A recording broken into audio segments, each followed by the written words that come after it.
Now wish to make the following statement on the situation in Israel and the Palestinian occupied territories, and this will be followed by a minute's silence.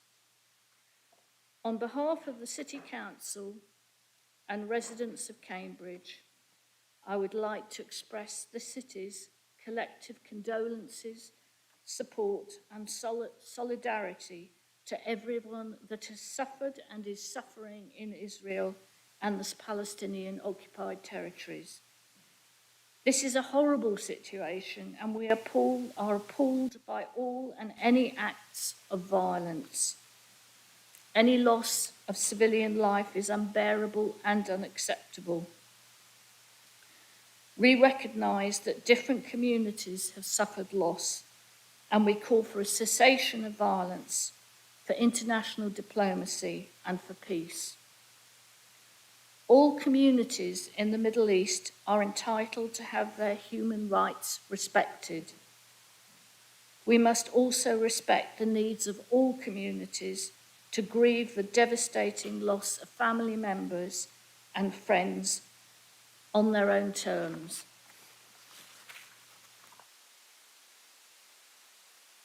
We know that some Cambridge residents have been directly affected by the tragic events of the last 2 weeks.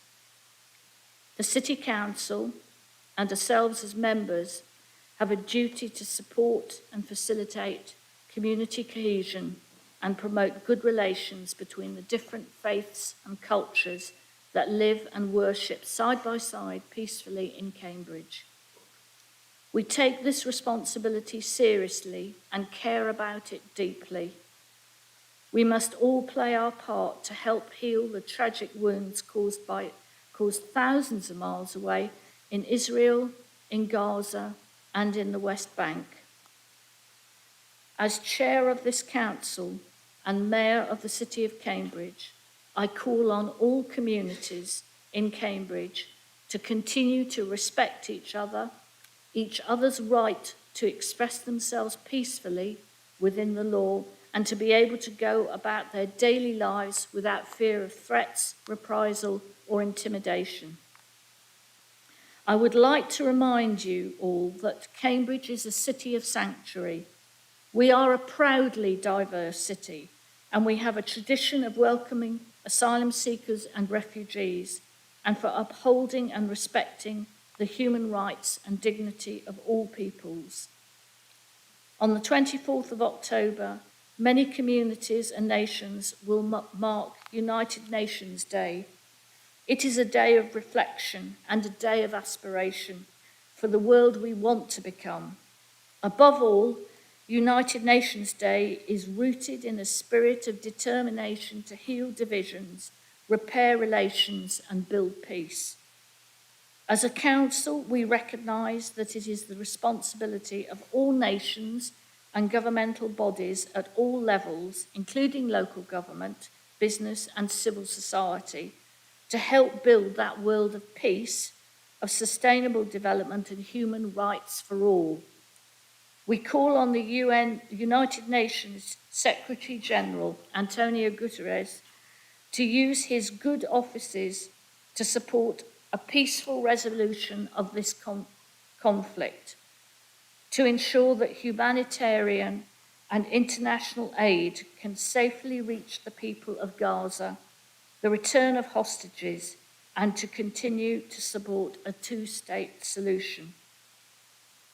We call on all heads of state and government around the world to demonstrate leadership at this important time, to build bridges, to support peace in the Middle East, and to avoid actions that could spill over into further bloodshed. Mahatma Gandhi taught us all that we must be the change we wish to see in the world, and also that an eye for an eye only makes the whole world blind. May I now ask you all to stand for a minute's silence.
Okay, to agenda item 1, approval of the minutes.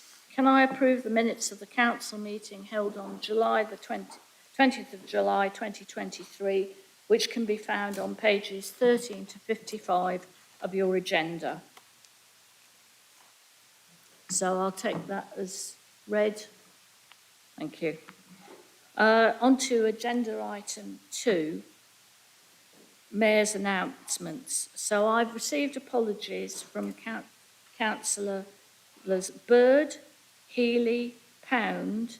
Apologies for the lateness from Councillor Shield, and I also understand Councillor Dryden can't be with us as he's sick as well. Online, we have do we have councillors? Okay.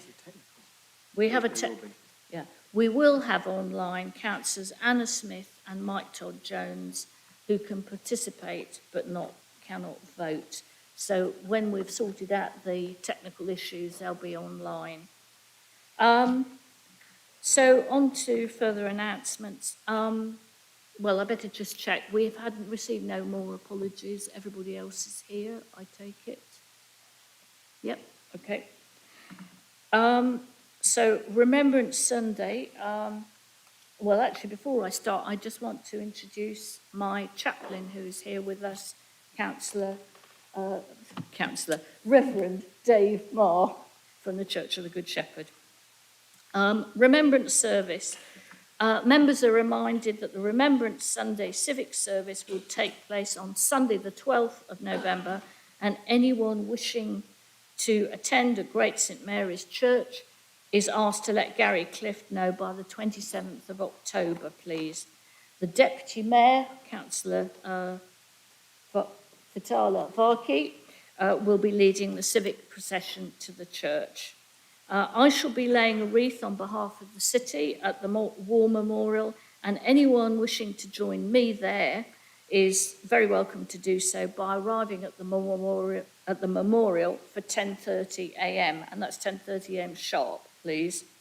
The Chevin service. I'm going to give advance notice that the preaching of the Chevin service at the Good Shepherd in Arbury will take place on Sunday the 14th of January 2024. Invitations will be sent out nearer the time. I'd like to encourage all councillors to join us, and I mean all councillors, from across the chamber. And given the role that the Church of the Good Shepherd plays as a community food and warm hub, I'd strongly encourage this. I'd like people to support that. So I'm going to give a quick mayoral roundup. I have in the past found that some people don't know what a mayor does. So I can say that since July, we do seem to be up to a full pre-pandemic diary. Over the supposedly quiet summer holiday period, I attended lots of community events, many organised by the council, active family, sport, music, community picnics in the parks around Cambridge. These are free and organised by our city council. I've had 2 civic services, the Chevin service, and there was the High Sheriff's Justice service. Most of the events have been in Cambridge, very few outside, although that High Sheriff's service was in Peterborough.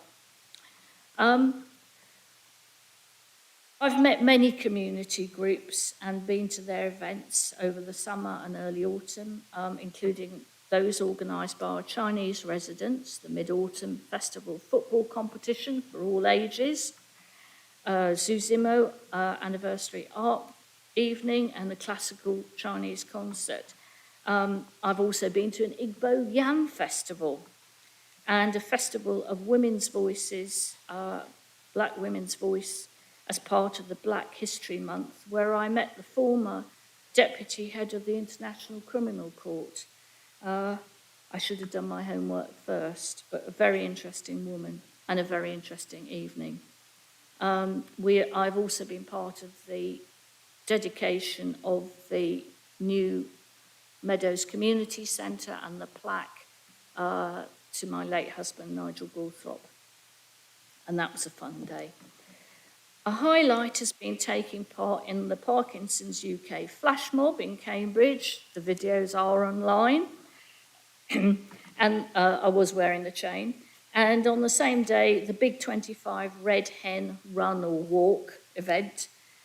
I've met and been to events for new and familiar charities, including Rowan, Pringle, and Winter Comfort. And I've got a lot more coming up. As part of my, and I've actually left out a lot of others, as part of my mayoral aim, I continue to encourage organisations, colleges and corporates to contribute to our community partnering with charities. To that end, I've attended some more business-focused events, including the Innovate Cambridge Summit and Cambridge 2030, and some business meetings looking at social responsibility and describing the way companies and organisations are already partnering with some charities and how best they can do that. My Wednesday meetings in the parlour with organisations are proving very popular, and I'm hoping and that will continue throughout the year. In fact, it'll probably spill over to the rest of the week.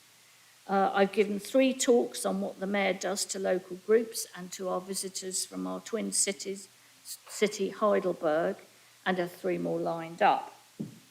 If this is my mid-term review, I do want to thank the 3 staff supporting and running my diary and the civic event organisation in amongst all their other work. And one is sitting to my left, of course, Mr. Clift. I do want to, and also Kathy Brown, I want to thank her, and Sean Rossiter Johnston. I do want to note that we'll have an additional item before we conclude the meeting to thank a key member of staff, Gary Clift, as this will be his last council meeting, unfortunately.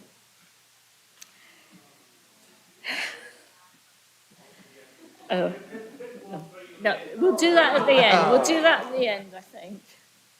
Don't want to embarrass Gary. Declarations of interest. I'm going to move on to that. I would like to ask members to declare now any interests in the items on the agenda before us this evening.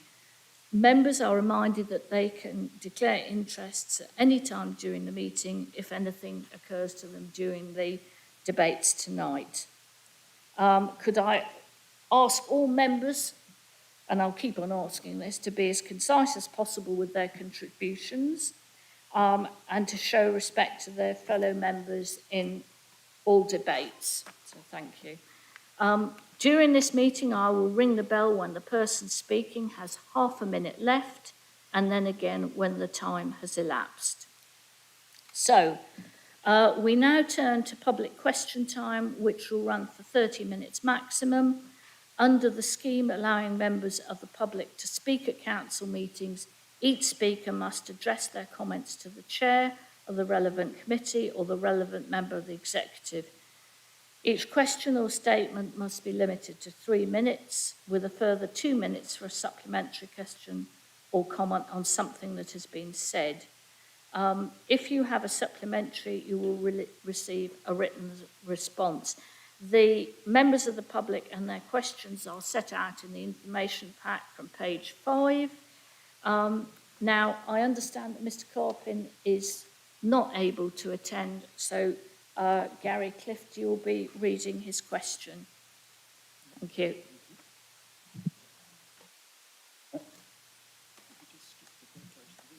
Yes. Thanks, Madam Mayor. So this is from Mr. Carpin. I declare an interest in having organised democracy and citizenship workshops on a pay-what-you-feel basis. Please also refer to my public question to Planning and Transport Scrutiny Committee and the response from councillors, plus my public questions to East Area Committee and the debate councillors had. See the video. He's provided a link which is on page 5 of your information packs and for the public. Read the motion at 6A by Councillor Tim Bick on unitary councils. Please could I ask Cambridge City Council to discuss with its partner councils what coordinated actions it could take to help educate residents about how our city and county function and malfunction. The feedback that I have had from the first workshop I hosted at Rock Road Library corroborates the statement in the motion 6A that, quote, this fragmentation frequently leaves our residents confused about the location of responsibilities and accountability, end quote. Although I have further events lined up, I do not have the capacity to run such events for the entire city on a pay-what-you-can-afford basis. Whether barriers be the costs of event hire to the efforts needed to advertise the events when the fragmentation of and costs of advertising on social media means that fewer people find out about such things compared with a decade ago. While I'm happy to contribute towards such efforts, it's something that needs to be led by local government rather than well-meaning volunteers. So, Councillor Davey, would you like to respond, please? Thank you very much, Madam Mayor. Anthony, can I just say thank you for your question. It's appreciated, and your continuing commitment, as has been obvious for many, many years, to improving how local government runs in this city.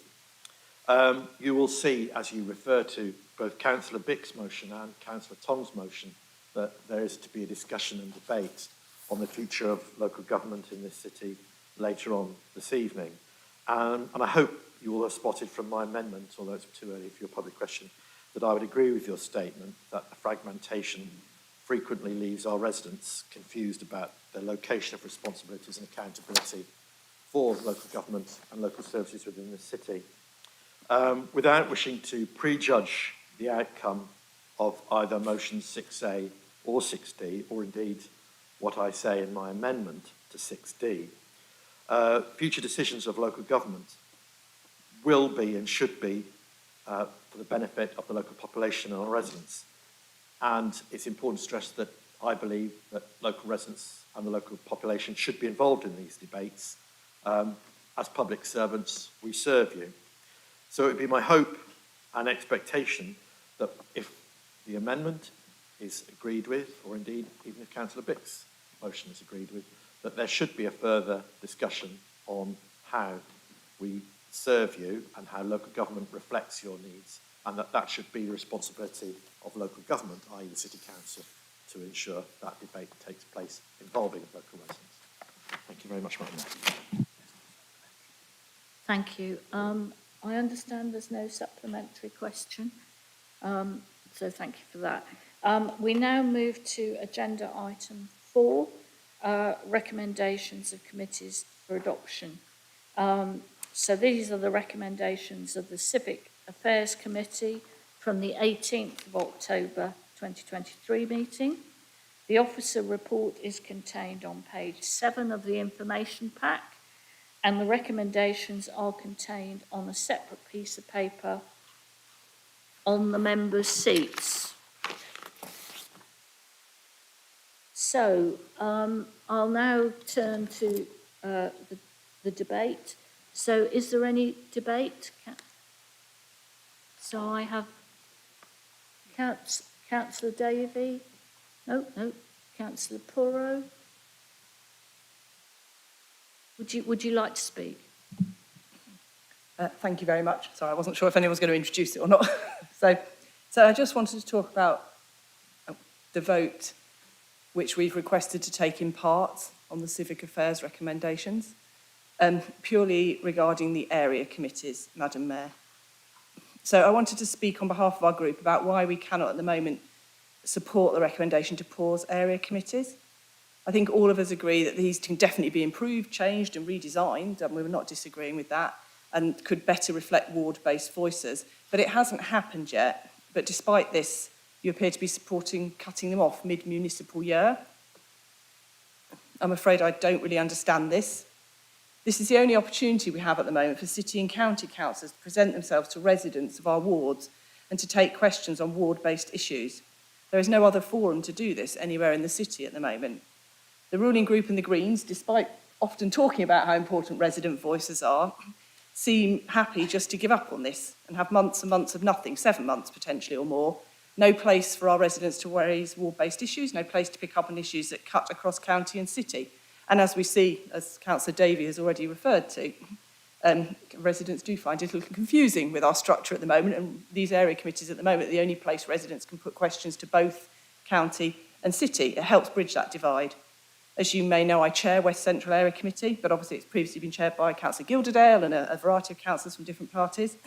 And throughout my time as a councillor, our residents have used this forum to push forward issues affecting our ward. I think the debate about the e-scooters came up through West Central Area Committee, and obviously has moved forward to a motion, which, as you know, and we've had ongoing issues, for example, with Darwin Green at the moment in Castle, which come to this forum for debate. So obviously we can find better ways to do it, but we'd much rather have those in place before we get rid of the existing one. If you support this pause, you're now saying any resident must submit a question to council or a scrutiny committee, which they can be quite intimidating, as we all know. It doesn't seem very inclusive or supportive of making our city more accessible. So for these reasons, we don't support pausing the area committees, and we'd urge members to keep them running for the remainder of the municipal year, whilst we look at viable alternatives and discuss them further. And again, that's why we're requesting a vote in parts on this recommendation. Thank you. Thank you, Councillor Porritt. I just want to make clear that when recommendations come to full council from licensing, planning and civic affairs, these are not introduced by the executive councillor, but the chair or responsible person, but the chair does have the right of reply. Thank you. Is there any more debate on this? Nobody? So we've got Councillor Carling, Gilderdale, Smart. Okay, so Councillor Carling. Thank you. Yeah, I'm grateful to Councillor Parr for those comments just there. I think it is an interesting issue, and that certainly at North Area Committee, we very rarely have that many residents coming along to meetings. We do sometimes, though it's not really a common occurrence. We get different residents coming through. But pausing area committees wouldn't stop any councillor from holding our own meetings in wards, which I know we certainly do in West Chesterton quite regularly. I don't know how you typically work things in Market, but we hold meetings of our own quite regularly with residents, and there's nothing stopping anyone from doing that if we were to pause area committees. It frees up officer resource. It does make some savings in the meantime while we figure out exactly how we do want to take forward better processes for engaging with residents.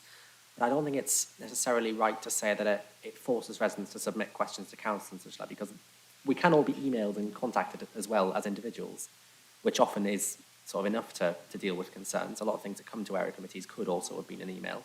So I'm not really sure I agree with your points, but I understand what you're saying. Thank you. Councillor we've got Councillor Gilderdale, then Councillor Gilderdale, would you like to speak? And I've noted Councillor Bennett wishes to speak as well. Thank you. I think that this whole discussion came about because we wanted to talk about how we better engage residents with the council. And I think it's clear that area committees don't engage residents well with the council. And the recommendations from the CFGS report is that we pause and we review. And in that process, we're able to look at how we best engage residents. Why is it that people feel like they can't engage with the council? Possibly it's because area committees are at difficult times, or they're online and people don't know about them. They're badly promoted, or they feel quite stifled. Maybe we can take learnings away from our kind of warm hubs and from the work that we've been doing to really reach out to communities, especially the communities that least engage with the council, to learn what they need from us. And I think this is why we need to free up some officer resource to spend some time and review it, and then come back with a better proposal. So that's why I think it's really important that we do pause it and we reflect. It's not to stifle discussion, but to make sure that we get better discussion in the future. Thanks. Thank you. Did Councillor Smart wish to speak? Yeah, thanks, Chair. So, I mean, this whole governance review thing, cross-party group, has been going very well. I think we've been having really good discussions and working in a real sort of cross-party way, and I've encouraged that, and also with officers too. I want us all to work as human beings, regardless whether we're a council officer or whatever. So I'm encouraged by that, really, and these recommendations today, the 3 recommendations come to council, are really just the start of that process. The area committees are sort of a thing in themselves, but the quick wins, so-called, are, it's all important stuff, but they're smaller in comparison with the things we'll be looking at later to do with the governance of the council itself. And so at the moment, I think we have a sort of hybrid system, Chair, so-called, I believe it's called a hybrid. To me, it's actually confusing, and we've had it for 20 years, and it's still confusing. So I think there's a message there, really. But, you know, often councils across the country have systems, or a committee system, or a cabinet system, those sorts of things. So we'll be looking at all of that, and also speaking to outside people, expert speakers, that kind of thing. And also to do with elections too, we'll be talking about the annual elections, or whether we want to change that system at all, as well as the constitution. So there are big things coming up. However, today we're looking at area committees. Now, area committees have been a bone of contention for many, many years. In fact, since I've been in council in 2014, to be honest, especially through the unfortunate time of COVID more recently, when we've not been able to meet in person.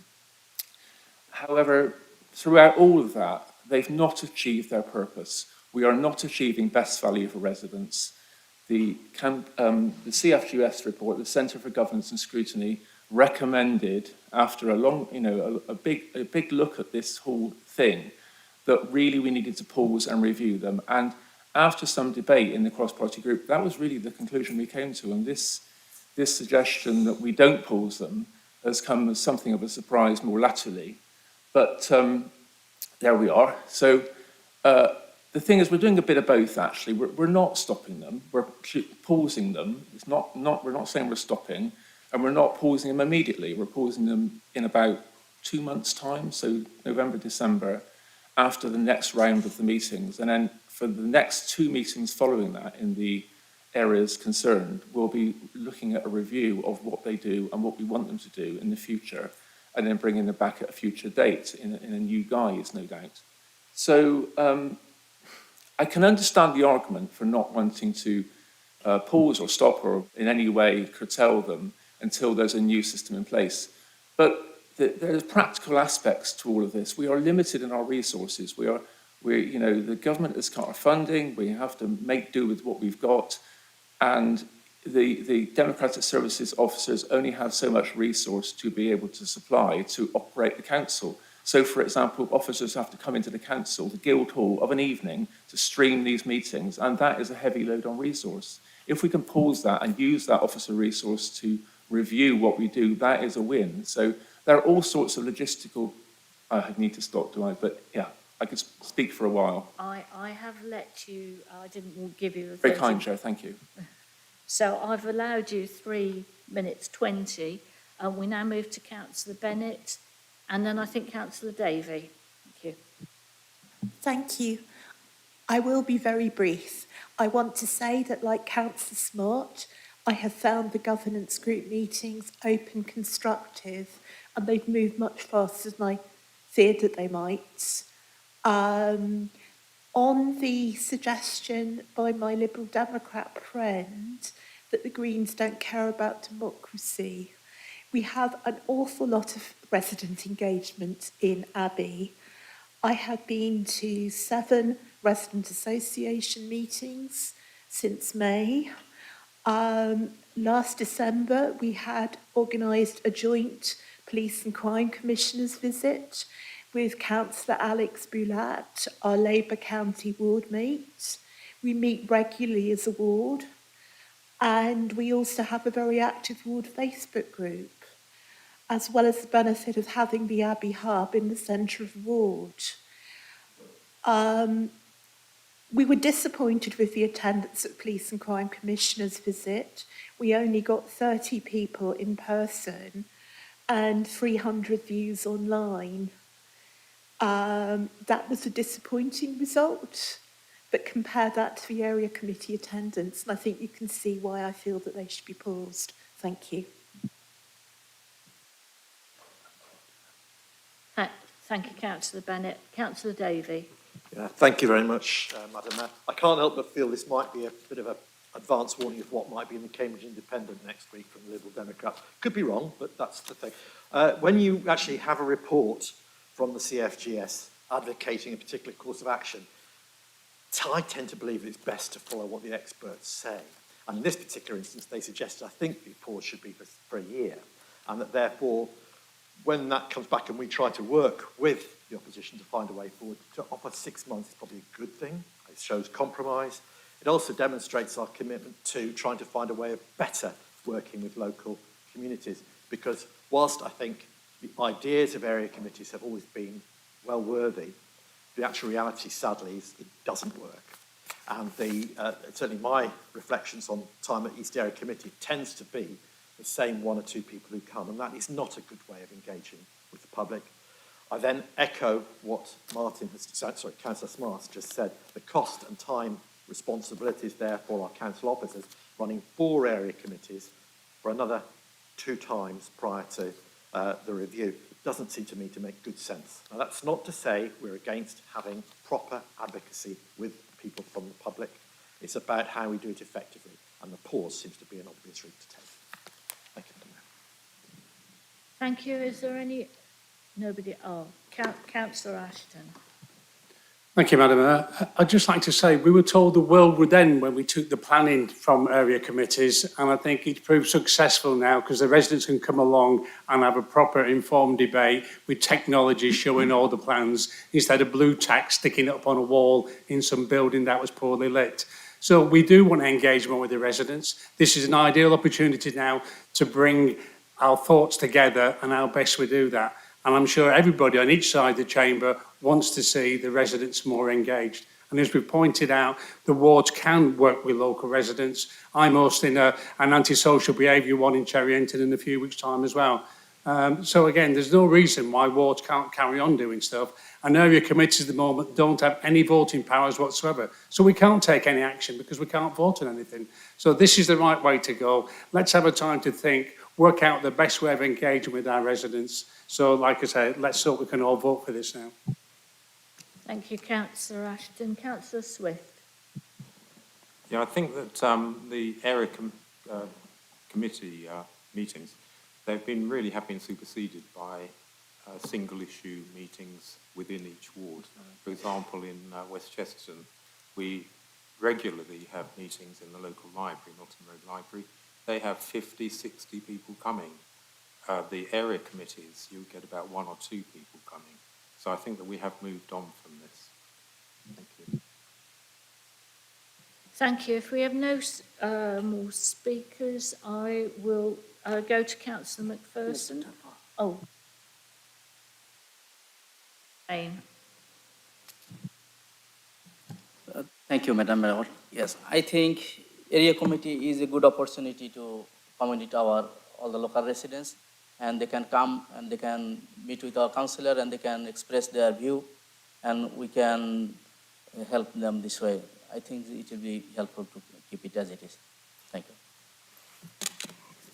Okay, if there's no more debate, then may I go ask Councillor McPherson, you have the right of reply, if you wish. Thank you, Madam Mayor. As normal, I will be extraordinarily quick. I'm pleased to see that the GRG cross-party committee or group, and indeed the Civic Affairs meeting last night is so conducive. Now, we've got on really well, and we tried to do that, and we've made some really great headway. Although I do understand the Lib Dems position, but my recollection last night was, and right enough, Councillor Young made it quite clear, and I think I brought it up at there was 3.5 on the minutes that the Lib Dem group didn't actually agree with that. I sort of made sure that came out in the interest of being cross-party favoured. But I thought that what Councillor Young said was that there'd be much more conducive to it if there was an end date, if there was a report date. And in fact, Gary went away, he's come back with that report date, which will be coming back on the 10th of July 2024. And indeed, just under that says recommendations to council were unanimous. And I have to say, I thought we all did vote for that. I mean, perhaps Councillor Young didn't vote for that, but I thought everybody was quite happy. Well, maybe not happy, but that compromise of actually suspending them for now And then as long as we had a date to come back with a report and something in that report that is likely to be substantial and would in fact be effective in taking its place. But perhaps I was wrong in that, but I thought it was unanimous. So but hopefully we can go forward and we can make other quick wins and we can work together to make the council much more effective. Thank you, Madam Mayor. Thank you, Councillor McPherson. I'll now go to the vote. There's been a request to vote separately on item 1, area committees, and then on 2 and 3. So we'll take 2 votes. The first on item 1. So can we go to the vote, please? Mr. And we should be live.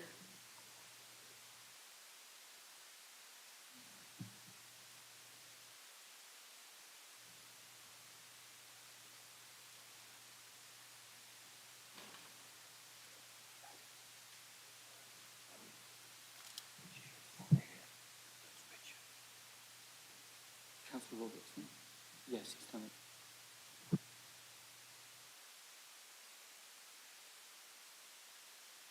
Okay, so given that Councillor Shield, who's already said he's going to be late, isn't able to vote, we have 24 for, 10 against, and no abstentions.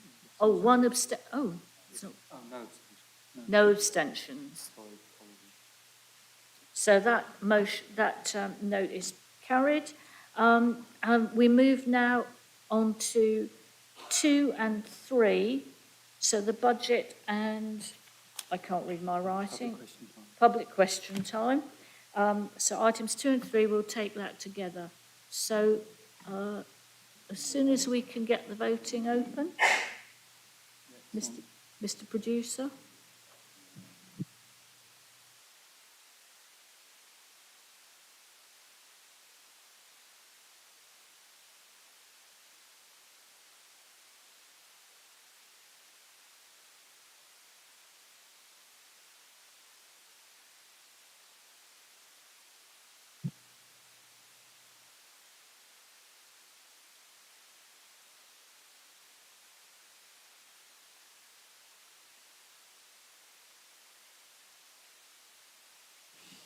Councillor Robertson, Councillor Netzinger. My machine is not performing properly.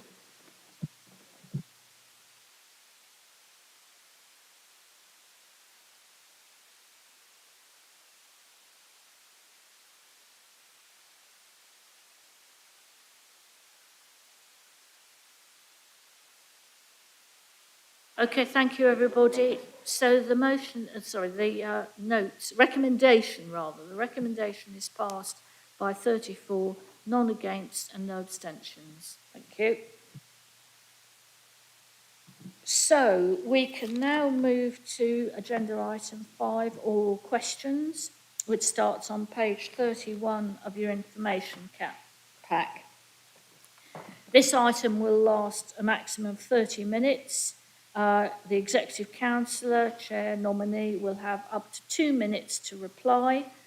The questioner will then have 2 minutes to put a supplementary question or to seek clarification of the response to the original question.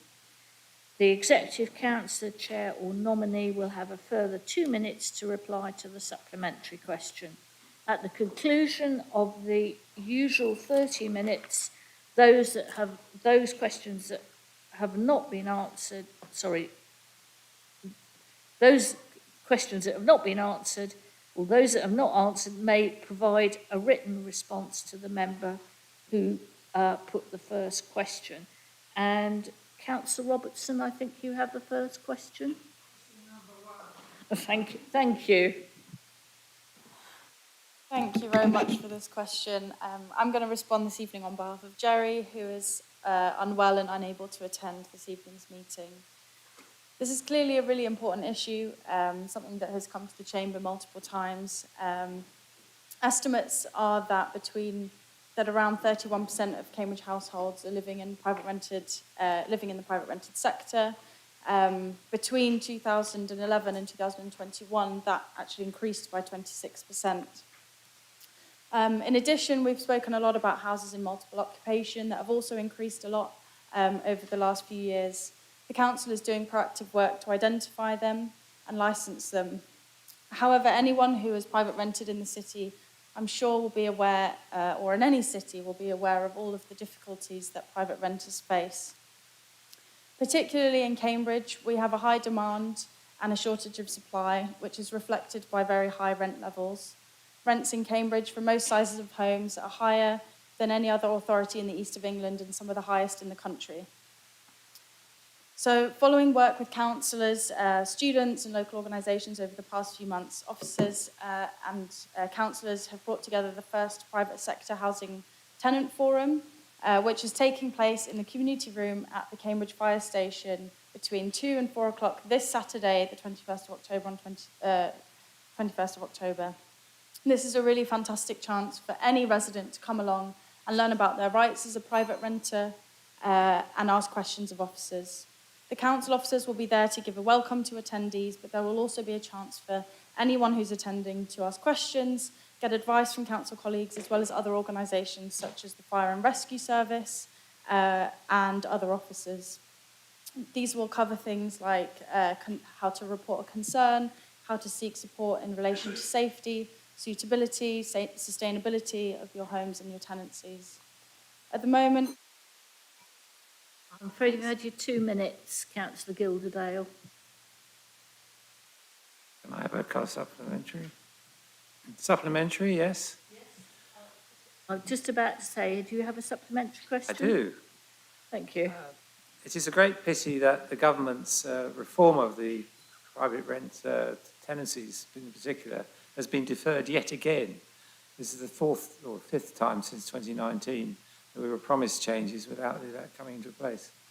Would the standing executive agree that this is a problem?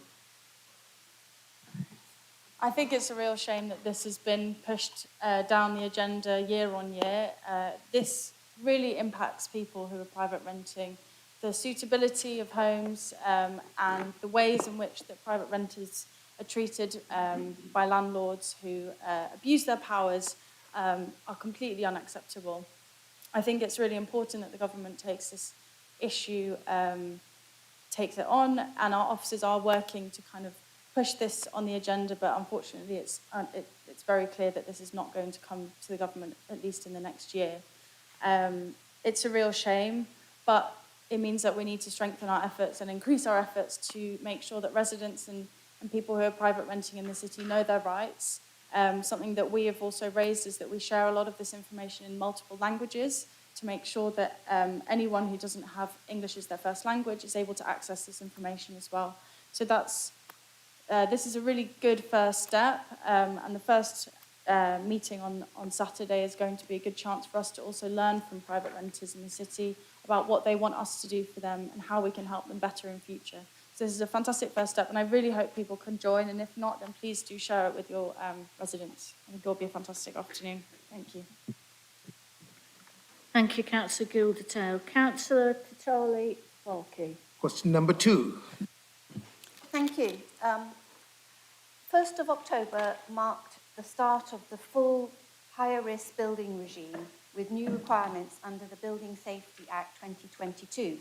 The previous changes, which are now well underway, saw the introduction of new roles and responsibilities relating to high-rise residential properties. An objective of the Building Safety Act is to limit the consequences should a fire safety or structural failure incident occur. This will be achieved by ensuring that those responsible for the safety of higher risk buildings are consistently and effectively assessing and managing risk to ensure the safety of residents and members of the public in or around these buildings. Higher risk buildings in England are identified as buildings that have at least 2 residential units and are at a height of at least 18 metres in height or 7 stories. In Cambridge, we are currently not affected by this as we do not have residential buildings of this height in the city. That is, we have no homes over 18 metres. But in the future, we might have some.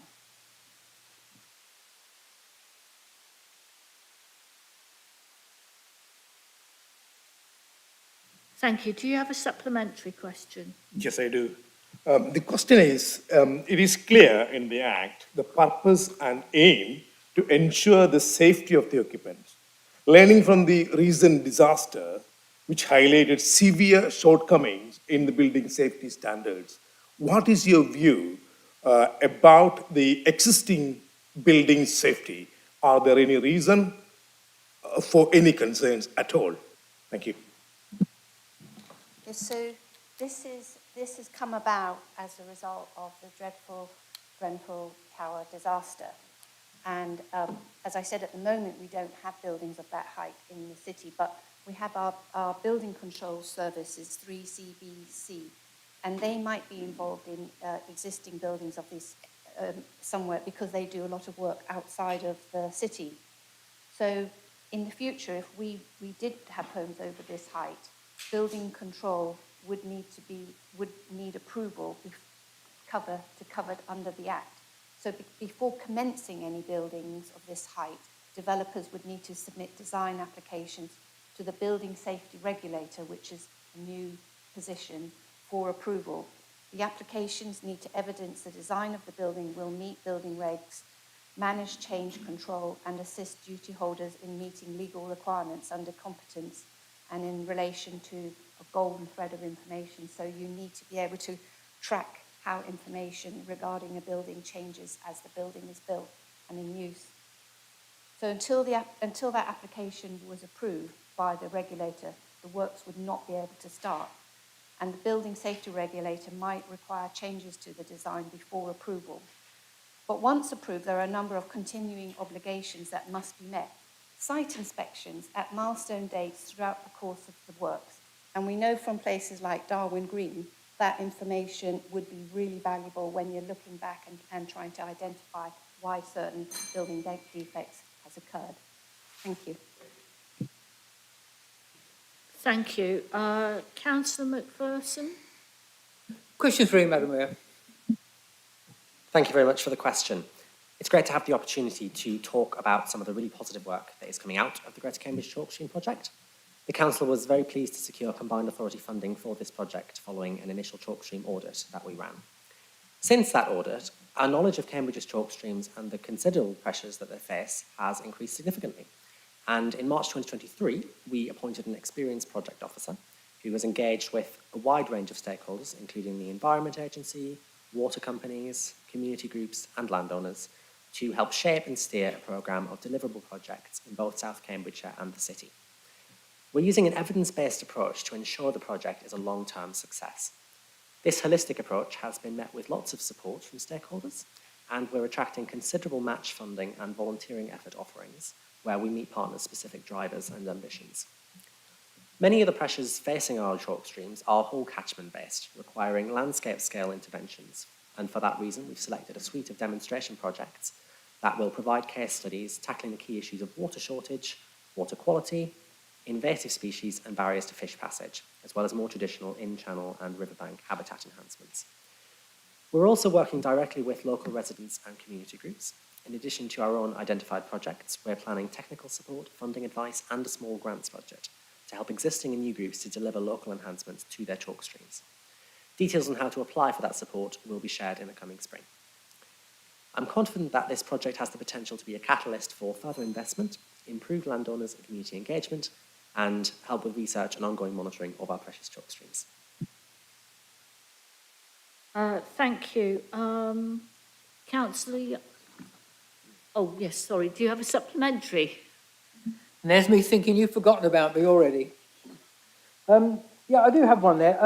Can you tell us what other measures the City Council has been taking to promote biodiversity and our waterways? I can, thank you very much. So the most notable recent development on that front would have to be our recent announcement of support for a designated bathing water stretch in the River Cam at Sheep's Green. I make no apologies for continuing to bang the drum about that. We already know that if that application is successful, Anglian Water plan to invest £5 million into cleaning up the sewage works we know are polluting our river. That is a concrete example of a huge difference we can make as a local authority without direct control over that area, and it demonstrates that we are prepared to act to safeguard our river. In terms of other work, we've had a huge number of successful partnership initiatives, some of which I can highlight now. So working with the Wild Trout Trust, we have carried out restoration works at Vickers Brook to enhance the habitat for invertebrates and spawning brown trout. And we've also installed natural bypass channels for fish passage at the Sheep's Green Local Nature Reserve, which are making a huge difference for the fish that the river ecosystem so heavily relies on. Very recently, we've secured funding for the River Cam Can project, and our part of the delivery on that project includes measures for protecting our veteran willow trees by the river, in part through engaging nearby communities and other stakeholders. I can also highlight that we manage the Riverside Commons with great care in respect to their landscape character to facilitate biodiversity, and we've designated many of them as local nature reserves to give them greater statutory protection. Thank you. Councillor Young. Question 4, Madam Mayor. I'm answering on behalf of the Labour exec on this particular matter, so thank you very much, Councillor Young, for your question.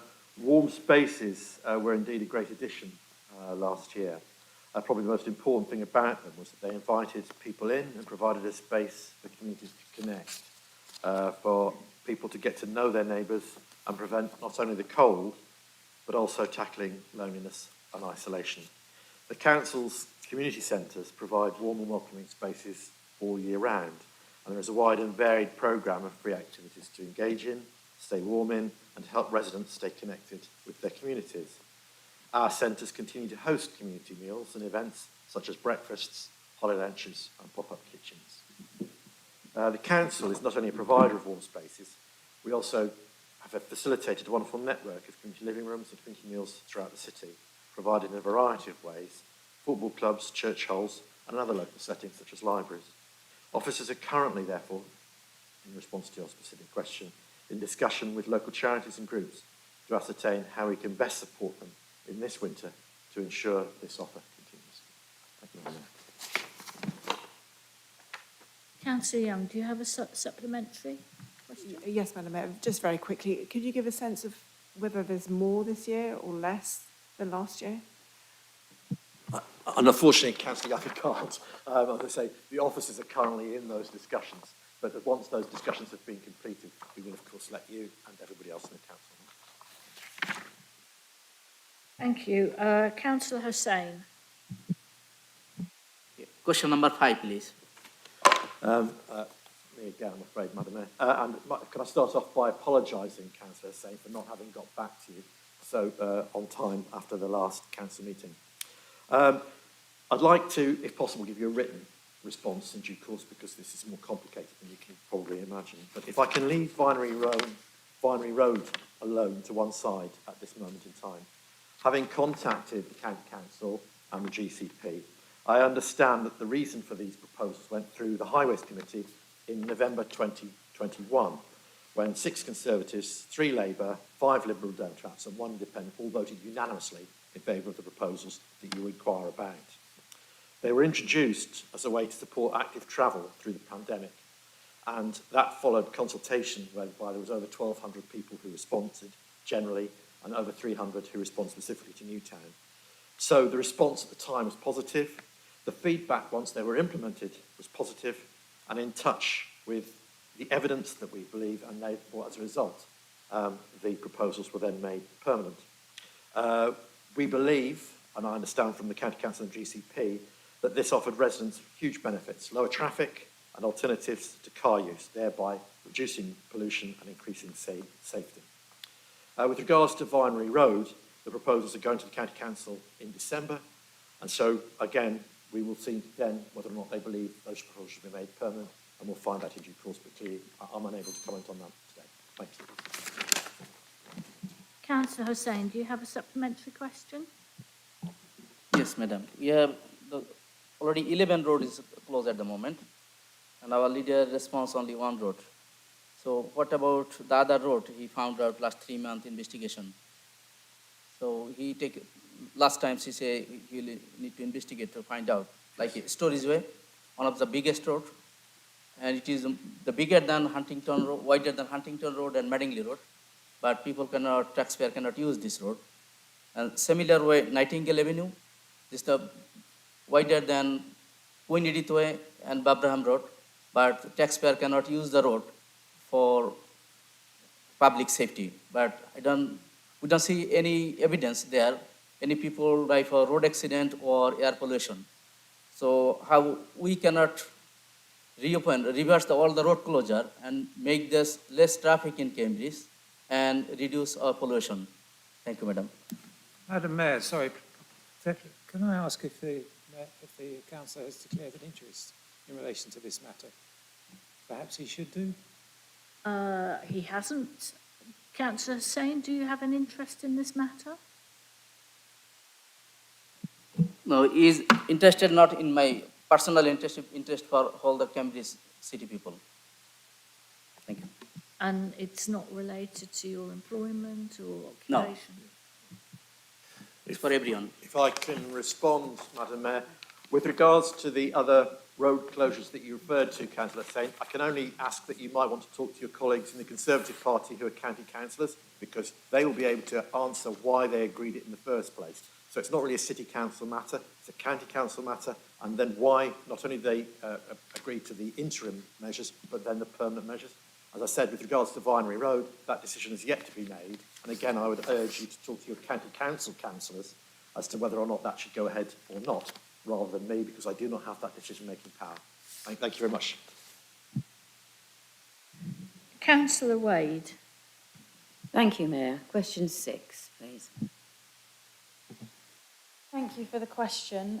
It's really important that we highlight the work of the Real Living Wage Foundation every year, and I think that we play a specific role in the city as we liaise with a lot of businesses and we work with businesses.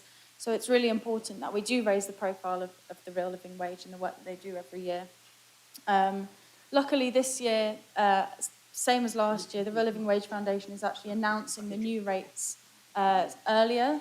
So it means that we are allowed 2 weeks where we can celebrate the real living wage, and the first week where they will be announcing the rate for this year, and the second is the week in November, which always is held to promote the real living wage. As a council, we always do a lot of promotional work to raise the awareness of the new rates, and to work with businesses to encourage them to accredit with the Real Living Wage Foundation. So the work that we're doing this year specifically, we're going to be displaying information on the council's poster boards. We're going to put information on the trikes, and they'll be on the Mandela House digital screen during Living Wage Week from the 6th to the 12th of November. We will be producing 2 videos.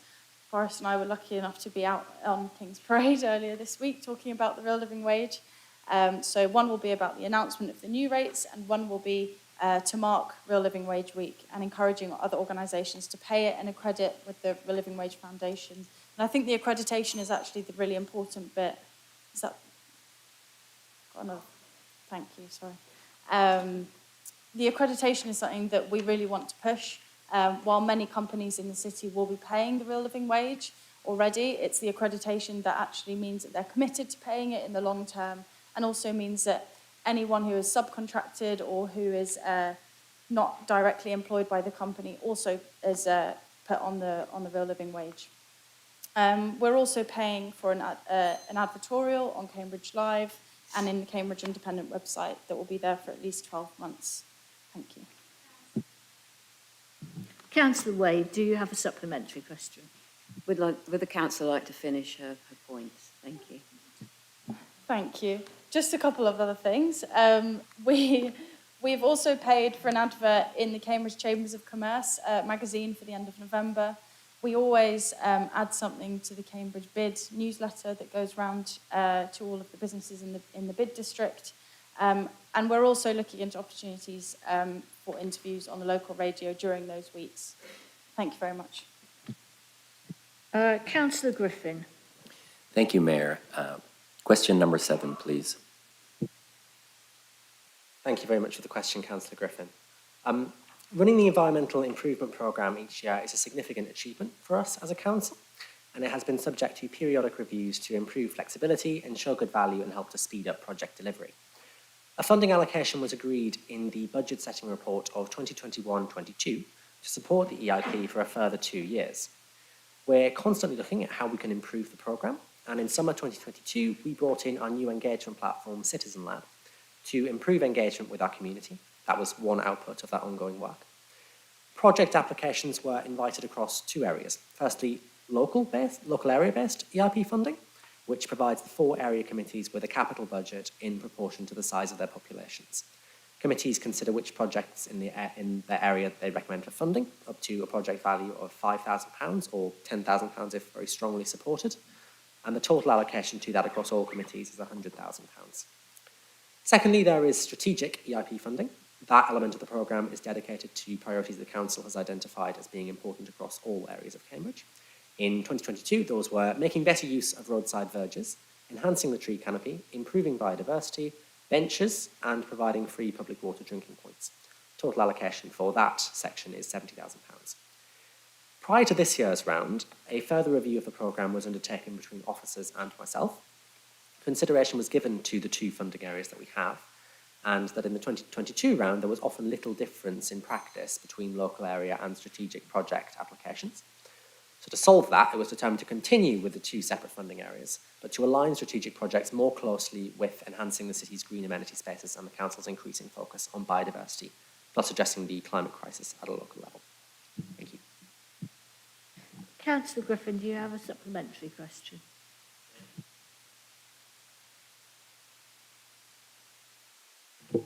Yes, please. What is the timeline for EIP applications to be determined now that the window for submitting bids has closed?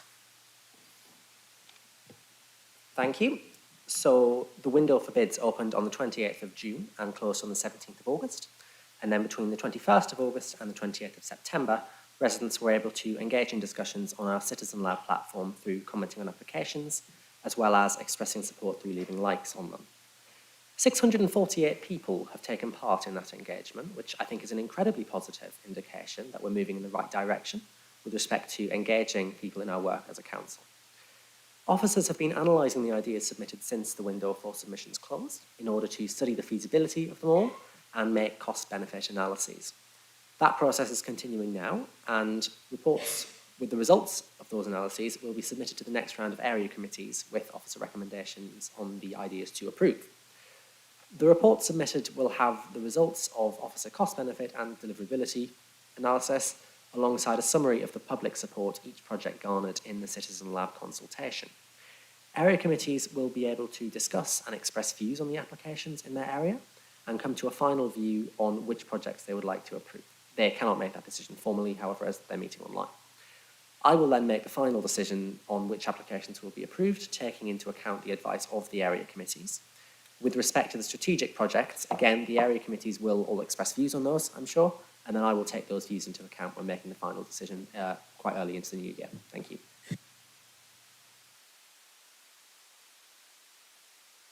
Thank you.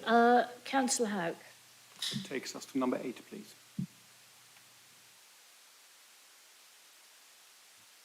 Thank you very much, Councillor Houck. So, we have previously committed to holding walkabouts in the wards that are currently part of the herbicide-free trial, as they're a useful way to maintain contact with ward councillors, identify any issues and make sure we address them. As such, I'm grateful for your question on why there hasn't been one in Trumpington. The answer is reasonably straightforward. Not all of the Trumpington ward councillors responded to the invitation which officers sent you to arrange a date, I'm afraid. You were sent a link to a doodle poll for your availability on the 8th of August, and a follow-up email was then sent on the 16th of August, but there was unfortunately still not a complete set of responses after that. Time slots were offered on 5 dates at the end of August and start of September. With the somewhat limited sign-up and clashing availability of the ward councillors that did sign up, it was deemed that a walkabout would have had limited usefulness. However, if you and your ward colleagues would like to offer some fresh dates, Councillor Houck, then officers would be more than happy to attend a walkabout. Officers are also happy to make site visits to look at any particular issues you'd like to raise with the trial as well.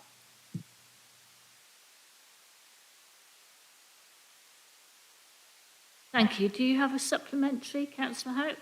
I do. I mean, I certainly remember replying to your request, for attendance. So I also definitely remember you promising after in answer to a question at the last council meeting that there was about to be a ward walkabout in the in the wards in question. And I think, I mean, it could have made sense to maybe send a reminder and involve councillors more directly. I mean, I guess we all get angry emails quite regularly from residents about the state of our streets and open spaces, and I think all councillors have a very lively interest in sorting that out and get in touch with both council officers and our residents. And it's not just about appearances. I think in some cases, for example, along Trumpington Road, this certainly affects the safety of our residents when some footpaths are completely overgrown. And residents are right to ask, you know, what's actually being done about that. And for many residents, the state of our streets and open spaces is simply the litmus test for a good council. So if they're not in good shape, then they think the council is not in good shape. So I think if we're not even keeping councillors informed about what's happening on our streets and open space and not making a serious effort to inform, then how can we tell our residents that they are getting good value for money from the council? Thank you, Madam Mayor. Thank you, Councillor Howe. Yes, you did respond, and I don't want to name names in the chamber, but not all of your colleagues did. If you want to come and chat to me afterwards, I can sort of help to work out how that happened. But probably best I don't name names, as I said. A reminder was sent. You asked about reminders. We did send a reminder. We still didn't get replies from everybody, I'm afraid. And there does become a question about whether it's a good use of officer time to sort of send multiple chaser emails when the first one hasn't worked. The level of complaints regarding the trial do remain low. We have had under 5 this year, coming in sort of through central systems. Perhaps you may have had some yourself. If you would like to pass those on, please do. That's obviously helpful to have. But we are only aware of less than 5 at the moment. And we're still working to understand the impact of the policy, essentially, which is why, of course, it is a trial and we didn't go full steam ahead straight away. I've said in this chamber several times, and I'm happy to say again, that I am fully committed to the herbicide-free trial that is currently ongoing, and our ambition remains for Cambridge to be herbicide-free. And that doesn't have to detract from making sure that we do maintain our streets to make sure they're safe and that they are effective for residents. In terms of what is being done in lieu of herbicides, we have been using a deep clean methodology for cleaning, where streets have a buildup of weeds or detritus. A deep clean involves manual hoeing, sweeping, and hand picking. We also use mechanical street sweepers with wire brushes where the path surfaces allow.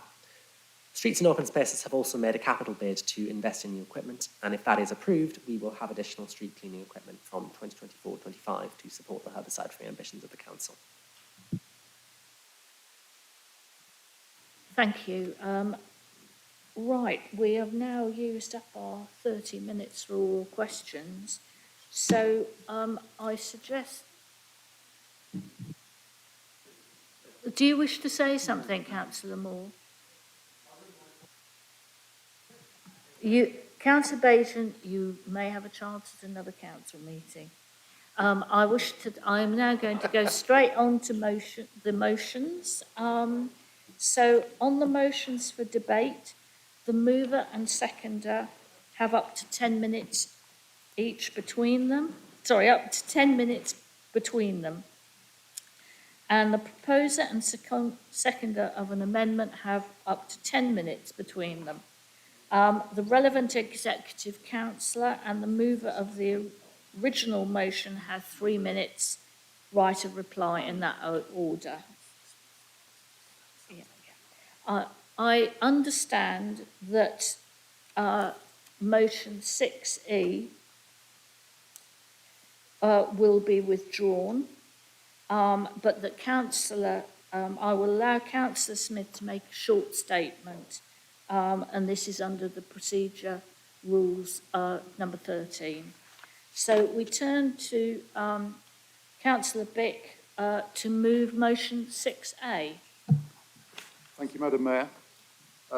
I'd like to introduce this motion from the perspective of the people we all represent. I'm thinking of the person who contacts us for help to fix a drainage problem or a pothole in the street, or with difficulties getting a concessionary bus pass, or to find out how to challenge a parking fine. I'm thinking of the person who contacts us to tell us the reasons why the Mill Road Bridge should or shouldn't be closed. I'm thinking about the person who approaches us to persuade us that their food waste should be collected separately. I'm thinking about the person who wants to know why a lot of housing demand associated with new jobs in Cambridge needs to be met out at Northstowe or Cambourne. I'm thinking about the person who wants to know who's in charge of the new Milton Road scheme I'm thinking about the person who wants to influence us with their views on the 4-day week in our planning service. And I'm thinking about the person who wants an argument with us about plans to reduce congestion in Cambridge, or indeed why there aren't any such plans. This kind of list could go on and on. In all of these cases, the person has either come to the wrong place, or we, as members of the City Council, only have an indirect finger in the pie. Of course we'll listen, sometimes politely redirect people, sometimes convey their point to the right place, always assuming that we actually know what that place is. Of course we will listen. But this doesn't always leave a great impression. At best, it can sap the person's energy to bother. At worst, it can, and I think always wrongly, feel like the brush-off. But in total, it represents a very widespread confusion about who does what, such that if someone wanted to promote a good idea to election candidates, or hold election candidates accountable for their bad idea, it would be hard to know where to start. After you've been involved, like we all have, for a while, you get invested in the institution you've been elected to. And it seems that this is the only way things can ever be. But actually it isn't. City areas like Reading, Bath, York, Peterborough, and yes, Luton too, all govern themselves, and that includes, in many cases, a significant surrounding rural area. Our fragmentation and complexity is not preordained. It is something that has increased and is less and less the best way of serving our public, of offering services that are easily navigated, of confronting the big decisions with profound impact on people, or in offering up clear lines of democratic accountability, making it easy for people to influence what is actually done and decided in their name. But what's this about confronting the big decisions? The really big issues facing our city are things that right now need agreeing not only with the county council, but also with our immediate neighbours. That's because we in the city are now far from a predominantly self-contained community. Think of the housing there needs to be in Cambourne for people who have jobs at Addenbrooke's. Think of the people living in Cambridge commuting to jobs on Granta Park. Think of our retail centre here in Cambridge, without those living in all the surrounding villages wanting and being able to access it, either to work in it or to buy things. Think of how critical people living beyond our city boundary are to our arts, leisure and sporting facilities. Think of where the tradesperson who comes to maintain your home often comes from. Think of how important the countryside beyond our boundary is for city dwellers, for health, open landscape and recreation. We may once have been a little island of academia, but now the staff at our universities and colleges are as likely to be spread through surrounding villages as they are in the city, if only for reasons of space and cost. In terms of dependence, we need each other. In a real sense, we have a community of interest, and it isn't defined by whether there are fields outside your window or whether you're in a terraced street. To people in the villages outside the city, Cambridge is their city. And to people in the city, the countryside beyond is treasured as the setting for their lives too. And so the big decisions in the future are those about where people will live and work and how they will get around, where their social opportunities are, and where they can source their household supplies. So many of these decisions need to take account of the whole community of interest. They're littered with trade-offs and spin-offs and zero-sum games. How much better to have a single council whose mission it is to bring all the dimensions to one table and make decisions, reducing the need for much of the paraphernalia of partnerships and joint committees, for which now they're all we've got, but actually sap energy, resource, and leave accountability opaque to people on the outside. As we're also an area of considerable interest to national industrial strategy and as a source of economic growth, we can expect any government to want to influence what happens here. Our challenge, I think, is to work with government without losing local control ourselves. But to do that, we need a more holistic and less fragmented democratic grip on the local area than any one body currently has. And the other thing about a wider footprint than today's city council boundary is that it also provides a critical mass of population, which is likely to grow, giving us the best chance of making it financially viable to take on the current responsibilities of the county council for a smaller area than they're now providing. Madam Mayor, my intention with this motion was to open a conversation. I've tried to avoid prescribing more than is necessary to say what it's about. But to better serve our population, we do need a single tier, all-purpose council covering Cambridge. It might deliver best and stand a greater chance of actually happening if we didn't shut the door to embracing the area around it where there is an enormous shared stake. It's a conversation in which there needs to be many voices. Engaging them without closing options ought to be a priority. It's great that the amendment from the other side indicates a desire to take this further, even if we may not agree over the precise approach. No time is ever ideal for this subject, which is probably why we have a structure which is so out of kilter with the way people now lead their lives and the way our area has changed. I beg to move. Thank you, Councillor Bick. Now, you've had 7 minutes, 40 seconds. Do you have a seconder? So you have 2 minutes, 20? I'll reserve my right. Okay, thank you. Right, so I will turn to Councillor Davey, who's given notice of an amendment, which is on page 35 of the information pack. And I understand Councillor Griffin will second the amendment, and you have 10 minutes between you. Thank you very much, Madam Mayor. And unusually, I'm going to start off by welcoming the motion, because it does open up the debate, which I think is overdue. I may quibble about the timing of the motion, and it would have been nice to have known in advance, I think, but I don't take away your democratic right to raise that. I think my concern is to nail our colours firmly to the mast of a unitary authority, one and all, is the problem I have, Councillor Bick.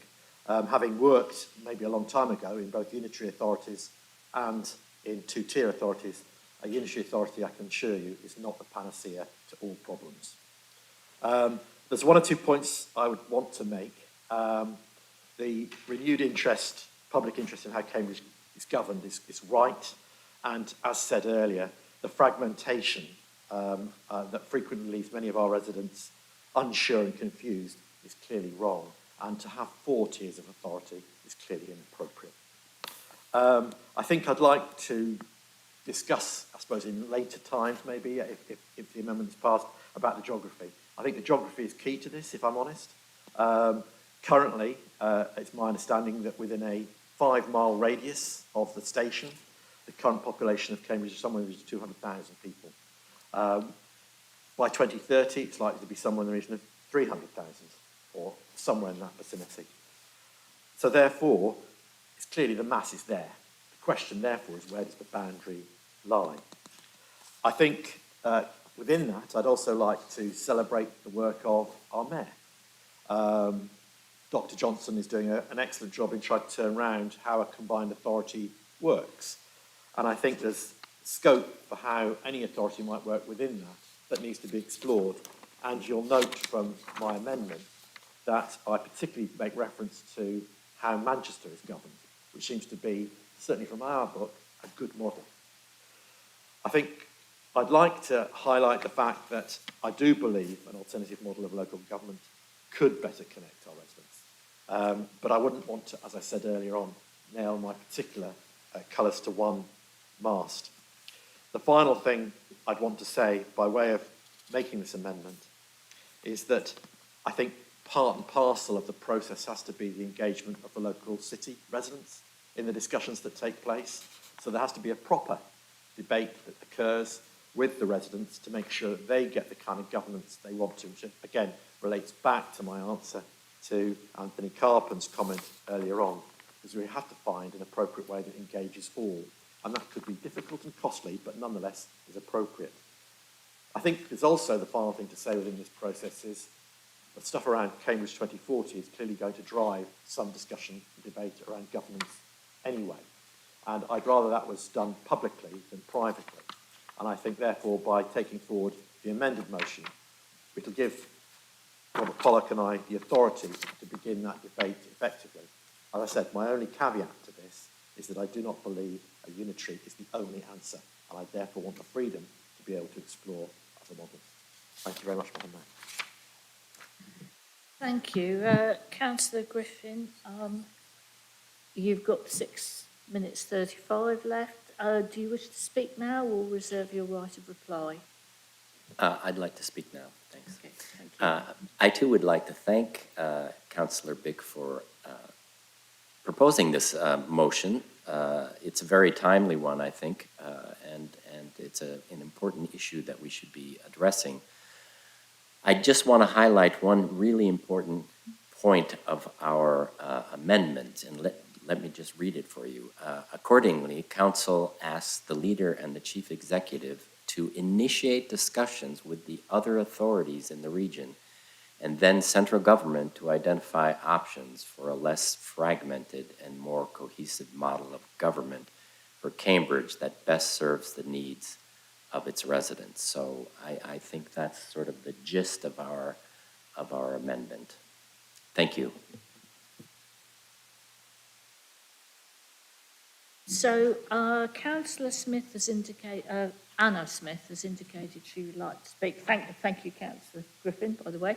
And Councillor Young, Councillor Bennett, Tong, Councillor Tong. So we'll turn to Councillor Smith. Thank you. Thank you. Before you start your timer, can I just check you can hear me okay? We can hear you loud and clear, and you have 3 minutes. Thank you. Again, before I start, could I just make clear that I've had a conversation with Gary already about whether my role as Deputy Mayor at the Cambridgeshire and Peterborough Combined Authority constitutes a conflict of interests in this situation. He advises that it does not. So just to make clear that I have raised that issue. Okay, just excuse me while I start my own timer as well. Thank you. And I wanted to speak in support tonight of one particular aspect of the amendment, and that's the clear support that it gives for increased devolution, because I think it's so important this is part of the motion. Colleagues will know it is almost a year since I ended up in the position of needing to step in as acting mayor of the Cambridgeshire and Peterborough Combined Authority to cover Mayor Nick's period of absence through illness. And the year since then has reinforced two strong beliefs. One, the great benefits of a combined authority. It's big enough to make broader strategic decisions on key areas such as skills and transport, while still being local enough to understand the issues. To give an example that councillors Carling and Nessinger will both know from the Skills Committee, that mixture of overview and localism has allowed us to take action to quadruple the number of adult learners studying level 3, that's A-level equivalent courses across the area. A combined authority also provides the opportunity for us as a city to help ensure that the financial success of Cambridge is something that is shared across the whole region. And I know how passionate we all are in this chamber, real and virtual, about that.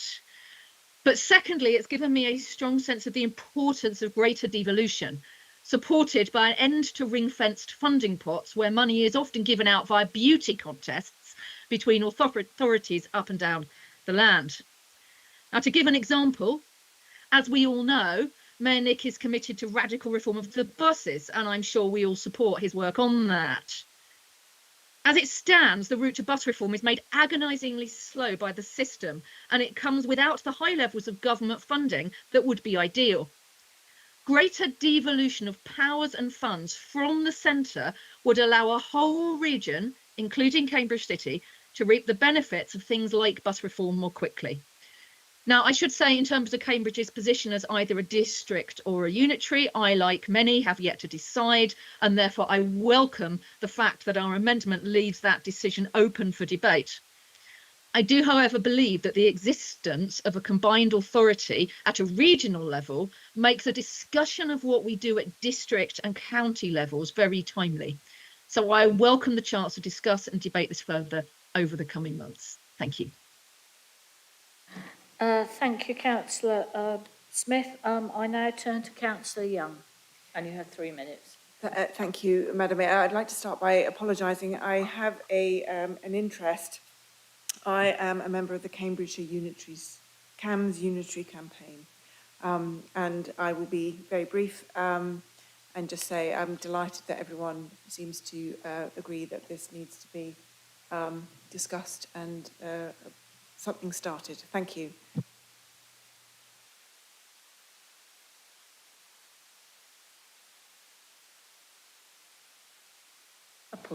Apologies. Thank you, Councillor Young. Councillor Bennett. Thank you, Chair. I am going to join the chorus of thanks, and I'm going to thank both Councillor Bick and Councillor Davey for sort of entering into the debate. I do think this is the right time to talk about this because residents are angry and bewildered. We all need to see the councillors we elected speaking up on our behalf and holding powers to account. If people don't understand our government structure, they don't know which meetings to watch, who is taking the decisions, or understand how the decisions are being made. That makes residents uneasy, uncomfortable, and it breeds mistrust and has heightened the toxic debate over making connections, the STZ and the congestion charge. So, agreement up to that point. However, I don't really want to close out any solution or have us hurtling down a particular track. I feel residents feel that the current structure was inflicted upon them without their consent, without consultation, without their involvement. And the last thing I want would be to do that again. So if we go down this route, resident consultation has to be at the absolute start of the process and not an AstroTurf tick box exercise added at the end. I could say more. I can see other people want to speak, so I'll stop now. Thank you, Councillor Bennett. Councillor Tong.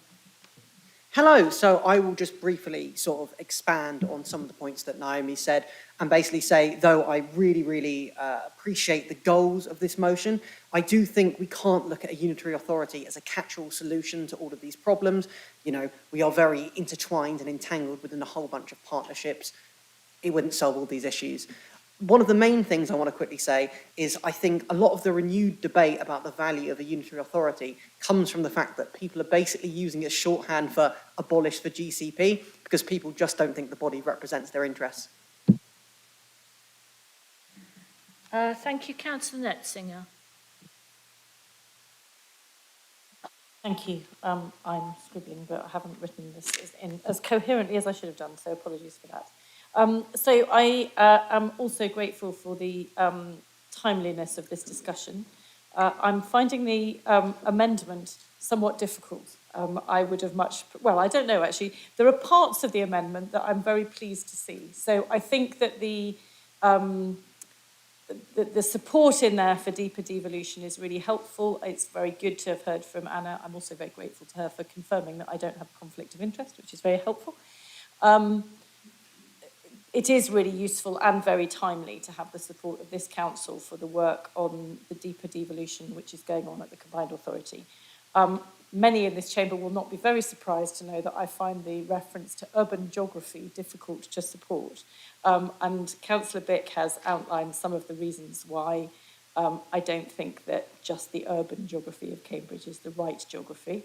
Some of the other reasons for that are things to do with what I work with in the time I spend at the County Council, which, as you will be aware, is quite a lot of my time, where we are dealing with social care and education, and where I think having those boundaries is much more difficult if they're close around the city. So I don't think that that's the right geography, but I'm also very aware that working out what the right geography is absolutely the most difficult part of this conversation. It's one of the reasons why I think it's probably a good thing to start any conversation, because it's going to take a long time to happen. So I very much welcome the start of that conversation.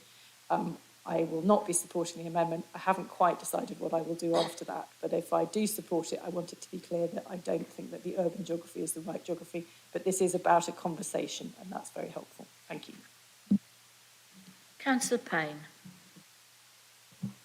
Thank you, Mayor. I think it does seem that we're very much in agreement in terms of the objectives of this, of sort of opening up the conversation. It seems that the public mood is right and fitting at the moment to start those conversations of moving towards a unitary authority. And it's interesting to see, I wasn't a councillor in 2014, but it's interesting to see clearly this has been discussed many, many times in the past, so maybe now the time is right. We know the system's complicated, it's frustrating for residents, it's very frustrating for us. I can't imagine how irritating it must be as an officer as well to try and work within a system where you're constantly directing people to the right place. And it's also far more expensive. I think the concern for us and the sticking point within the amendment, as Councillor Lethsinger says, we welcome much of it. The concern is around limiting the geography to the city centre. And I just wanted to highlight that I think in many ways we've already proven here the success of working beyond that. We look at the shared waste service and the planning system. We see the benefits of operating at that scale. It's the phrase the urban geography that I think for us is concerning. It might be that you can explain further what that means, but for us limiting it to the city centre is a worry. However, I'm really pleased that we agree that the time is right, and I do hope we can push forward with this conversation to bring the political power and the actual democracy closer to the people we represent. Thank you. Councillor Moore. Thank you. I'd like to just respond to a couple of points. Firstly, on city centre, our amendment does not limit this just to the city centre. The urban geography is the urban geography for the city of Cambridge. So just to be clear on that. On your point that residents have raised this as an issue just to get rid of the GCP, I would say that residents have been confused about who's responsible for what long before they'd even heard of the GCP, as can be evidenced by any consultation this City Council carries out. The number one response will be, never mind that, fix the potholes. And that's been going on even before last year's terrible roads. So, A, I absolutely wholeheartedly support this amendment, but B, it's true that it's not going to be a panacea, and that would result in, if it was this council, having some very challenging issues to deal with, but obviously we shouldn't be put off by that. I would also just say that of course, we could still, if we were a unitary or whatever comes out of this consultation, have good working partnerships with our partner councils, including shared services. So I will be very happy to support this amendment and would encourage other councillors to. Thank you. Councillor Ashton. Thank you, Mayor. I was a bit bemused when Councillor Bick told us what all the other councillors do, and I wonder why so many people get in touch with me, because obviously I don't need to do anything because they should be talking to all these other people. I think what's key in this is that what the residents want. I think too often as council we tell the residents what is best for them, and I think as Councillor Davey alluded to, we need to go back to the thinking blocks and find out what is possible, what is the best way of tackling our residents. I know it says power should reside as close to the people as consistent with effective decisions that impact them. I mean, Cherry Hinton, I'm 3.8 miles from the Guildhall. That's pretty close. If I move to South Cambridgeshire, it's 17.1 miles to my nearest point to sort things out. And if we go to the county council, which is Alconbury, I'm 30 miles away. So where should we be based? Where do people come to for these decisions? Because people like to be face to face. We have all this modern technology, yet everybody still wants a face to face with the person who makes decisions. So I think we need to be quite clear of in a sense, the geography of what we're doing. I'm old enough to have worked for an urban district council before they were disbanded. And the great thing about those were that people knew who did what because it was all in that locality. Nobody could hide from having to take a decision. So what we need to do is make sure that we are accountable and people can come and find us and challenge us to what we do. And as ward councillors, that's what they do. They challenge us on what we do. So like I say, it's good we're having this debate, but I think we need to make sure residents are first and foremost about how is best for them and not what's best for us. Because too often we put measures in place that suit us and not the residents, and then we wonder why the residents have problems with it afterwards. So we need to get proper consultation on this and find out what is the solution. And as we've all agreed, it's not a magic wand, it will take time. And we have to accept that and make sure we work through it. Thank you, Mark. Thank you. Right, if we haven't got anybody else who wants to speak, Councillor Martinelli. Thank you, Madam Mayor. So I too would like to thank Councillor Bick for bringing this motion, which reflects our long-standing interest in this topic of the city's governance. He has spoken about many of the practical concerns we have regarding our current arrangements. And I would also agree with Councillor Bick that we should all understand how interconnected the areas that happen to be represented by the City Council are with the city's wider surroundings. I would like to oppose this amendment for the reasons outlined by other members of my group, but in essence I worry it veers towards setting certain preconditions that might give the impression of the city wanting to go it alone and inhibit the spirit of collaboration and dialogue which will be necessary before it would be possible to move to any different model of governance. I think to hopefully reassure Councillor Ashton, I think on a very fundamental level, this really is, from our point of view, all about the residents. It is right that people feel they know who is politically responsible for the decisions affecting them. And I think at the moment, people living in Cambridge, even some of the most politically engaged, unfortunately do not. And that is absolutely not the fault of our residents, as I'm sure many of us councillors would struggle when it comes to the finer points of distinctions between the two or four areas. I think we therefore have two options, either embarking on the kind of public education campaign outlined in the public question earlier, which I think is an admirable goal in a sense, but to be honest, in practicality, I think would be unlikely to achieve its aims, or attempting to reform and simplify how our government works, which is what we're aiming to do with this motion and hopefully the discussions moving forward. I would therefore like to urge this chamber to support this motion unamended. Thank you. Okay, thank you. We can now move to the vote.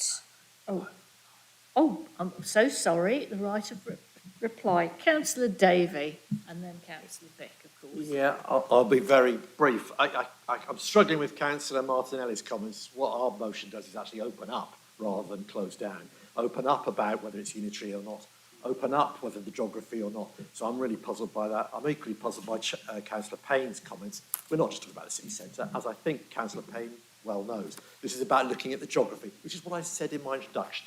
I think what we're key to do is to look at what fits right for the residents of this city. I think the final bit I'd want to say is that whilst we've talked about all sorts of things around the geography, around where it is, around whether unitary or not, this is going to be a very lengthy process. Even when we've agreed the geography, the thought of sitting down and talking to county colleagues about how we're going to manage adult social care then just fills me with all sorts of dread. How are we going to actually manage that without whatever authorities decided will go bankrupt is, again, another thing that I think will be problematic. And that's just not been addressed at all. And I think what I've done in my amendment, or tried to do in my amendment, is to open up the debate so we can actually have it rather than narrow it down. So I would urge people to vote in favour of the amendment because I think it gives us that scope and flexibility to get into all those difficult areas that people would tend to avoid. Thank you, Madam Mayor. Thank you. Councillor Bick. Thank you, Madam Mayor. I'd like to welcome 3 points that have been underlined in the discussion. Firstly, Councillor Davies' comment that whatever we're talking about here, whether it's in the amendment or the main motion, the structure is not the panacea. The decisions taken within whatever structure we have might be, if we're optimistic, but what we're talking about is improving the conditions for those decisions. Secondly, I'd like to welcome Councillor Smith's emphasis on increased devolution, and that is something that I think we have always fully agreed on. And thirdly, I'd like to welcome the underlining and the emphasis brought about residents' involvement by Councillors Davey, Bennett and Ashton, and I think these 3 points for me are important, but they were also a given as far as I was concerned in framing this motion. The issue, I think, about the amendment for us is the slightly confused position about the identification of options, which is a very nice and splendidly open thing to be positioning ourselves at, as Councillor Griffin has also said, together with the emphasis on the urban geography, which actually is a little bit in conflict with that. And I think it's for that reason that we would prefer the motion as we have proposed it. But I think this is not a subject on which it would be useful for any of us to fall out at this point, because as Councillor Davies said, the road is a long and winding one from here, and there are many more people than ourselves to fall out about this. So I think that given the motion, even if it's amended, won't be ideal for us, it will at least start that conversation. So I think we will be opposing the amendment, but I think we'll be aiming to give passage to the main motion after that. Thank you. Okay, so I will now go to the vote on the amendment. So the voting's open.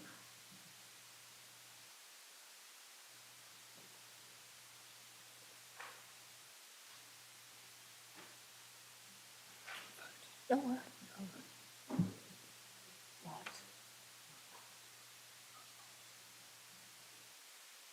Everyone, Madam Mayor, in the chamber.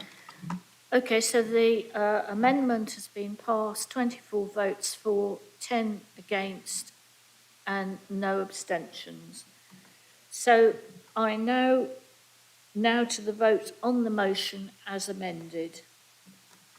And the voting's open.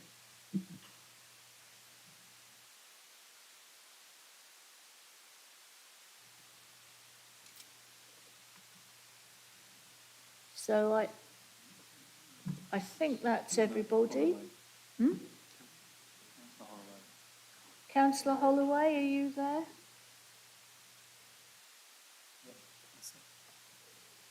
And Councillor Hussain? Oh, he's gone. Oh, right.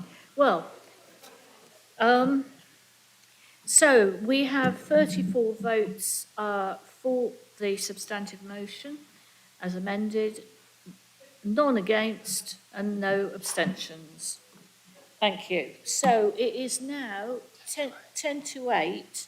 I'm going to suggest that we have a break now of 25 minutes. And so back at 8:15? 8:15. Thank you, everybody.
Can everybody take their seats? I'm calling on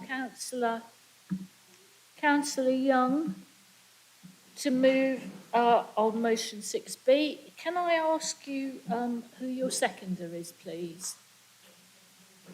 Councillor Porro, thank you.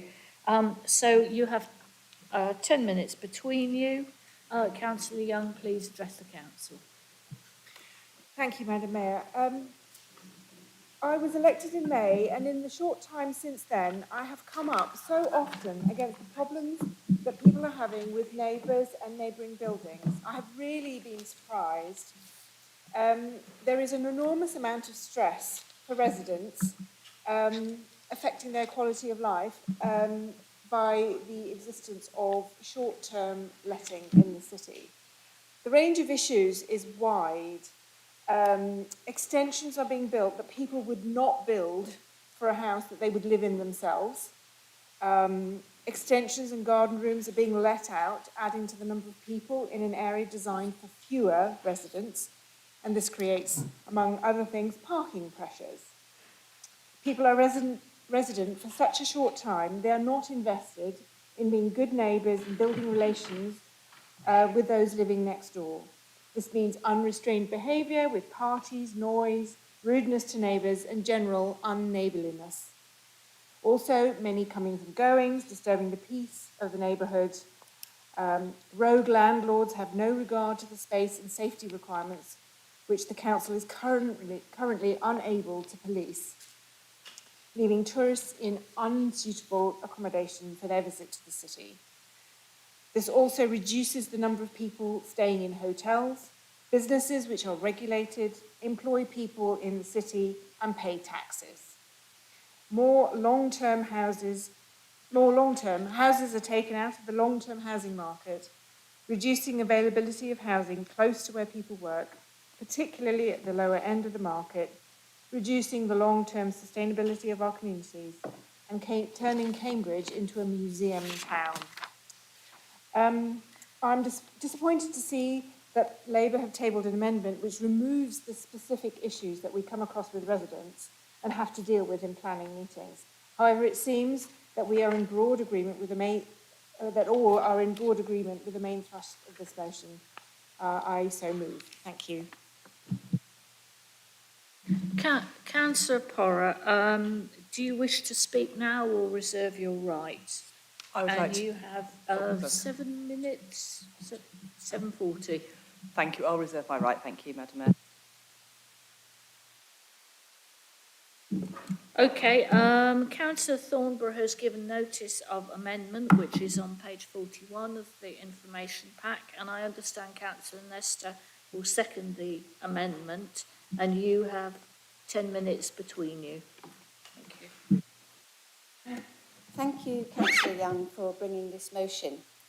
This motion is regarding the Greater Cambridge Shared Planning Service, where I represent the City Council and I work closely with a Liberal Democrat counterpart on the emerging local plan and planning policies. I'm always very careful regarding what we commit here in the Guildhall that might affect the shared service, and in that regard, it might affect another council. I, along with those involved in planning from all parties, are already committed to doing everything we can to tackle inappropriate short-term lets. So many councillors across all parties have been working on this for years and continue to do so. Here are some examples. In December 2017, the service carried out its first enforcement action against a property being used for a short-term let in Richmond Road in Castle Ward. It was shown to be used for over 90 days. The 90 days was important. This was led by the ward councillor Claire Richards, and she worked closely with the Councillor for Housing at the time, Councillor Kevin Price. The breach was identified as a loss of permanent residential accommodation and unacceptable impact on the amenity of occupiers on the neighbouring properties. This was taken after the noise complaints from the neighbours. So that was the first enforcement action. In January 2019, the homeowner lost the appeal to the planning inspector regarding that first enforcement action to the property in Richmond Road.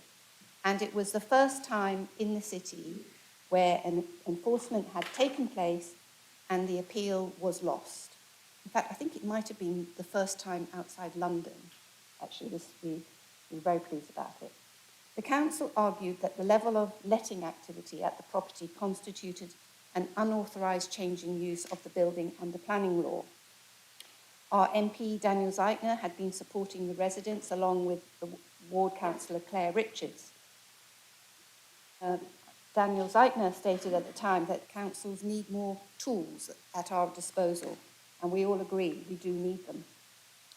More recently, in March this year, there was a public meeting of the Local Plan Advisory Committee, and we discussed the problems of short-term let. I represented the city along with Councillor Simon Smith and also Councillor Tim Bick. There was an in-depth discussion regarding policy to control the conversion to short-term lets at the meeting.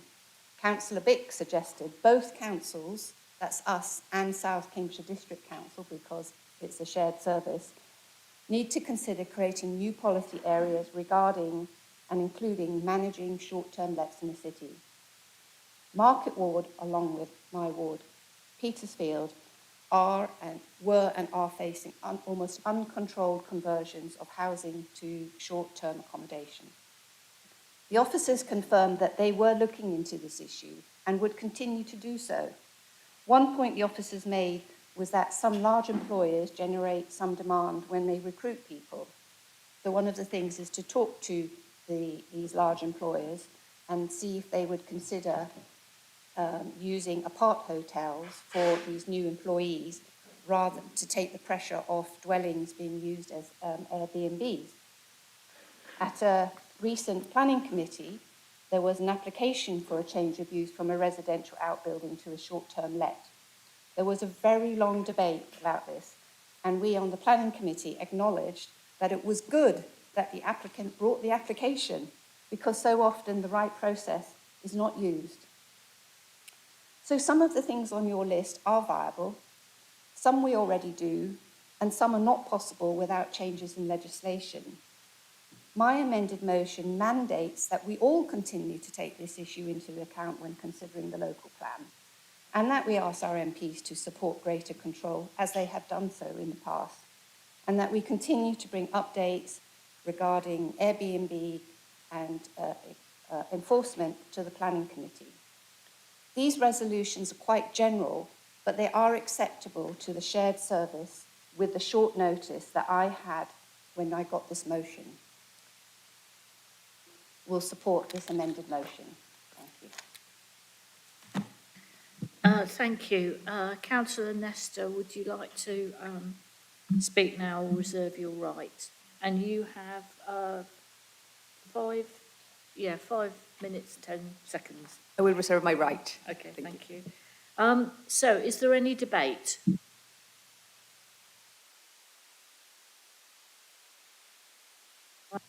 Councillor Bennett, I thought I saw some other hands coming. Have I missed anybody? Right, Councillor Bennett. I'd like to thank Councillor Young for bringing this motion. Airbnb is a huge problem for us, even in Abbey Ward, which is hardly a tourist area, where sadly some of the newly built properties that the council has sweated blood to find the money for are now Airbnbs on a commercial basis. It's also a problem for the residents who do the lettings, because this is an area where fraud is rife and malpractice is common. And it's a problem for our residents who are often unable to trace the owner or even the management agent if there is a loud stag party or what appears to be a pop-up brothel or worse. So I welcome the motion, and I also ask that we reconsider as soon as we possibly can having an Airbnb register and selective licensing so we can at least get a grip on the size of the problem, which will only get worse as buy-to-let landlords face new mortgage stress tests and find that they cannot get remortgages without going on to short-term letting platforms. Thank you. Is there anybody else? Okay, well, if there's no more debate, I will now go to, oh, sorry, I've done it again. Right. Oh, Councillor Thornborough and Councillor Young, you have the right of... Oh, I'm so sorry. Yeah. Councillor Porra, you have a right of reply. A seconder. The right to speak, a seconder. Thank you very much, Madam Mayor. So I do welcome, again, that we are pushing in the same direction on this. In fact, I think across the chamber. I think this is a really important motion, and thank you to Councillor Young for putting it forward. I think for us, the amendment removes some of the key issues around the subject, though I do note Councillor Thornborough's comments about how she would include those in future discussions, which are welcome.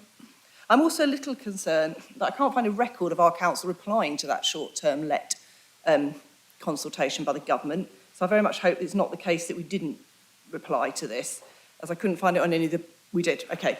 Thank you very much, because I couldn't find it on the planning and transport agendas anywhere in the last few months. So it's the deleted items that we're worried about. The minimum space standards, minimum safety standards, the coming and goings, in effect treating short-term lets like HMOs, so houses of multiple occupation, as we can at the moment, and being able to assess change of use. We do completely understand that we need legislative change at a more national level to assist with this. But we did word our motion carefully, we thought, to take account of that, to say these are things to be considered, rather than tying ourselves, the Shared Planning Service or South Cambs, to anything they weren't comfortable with.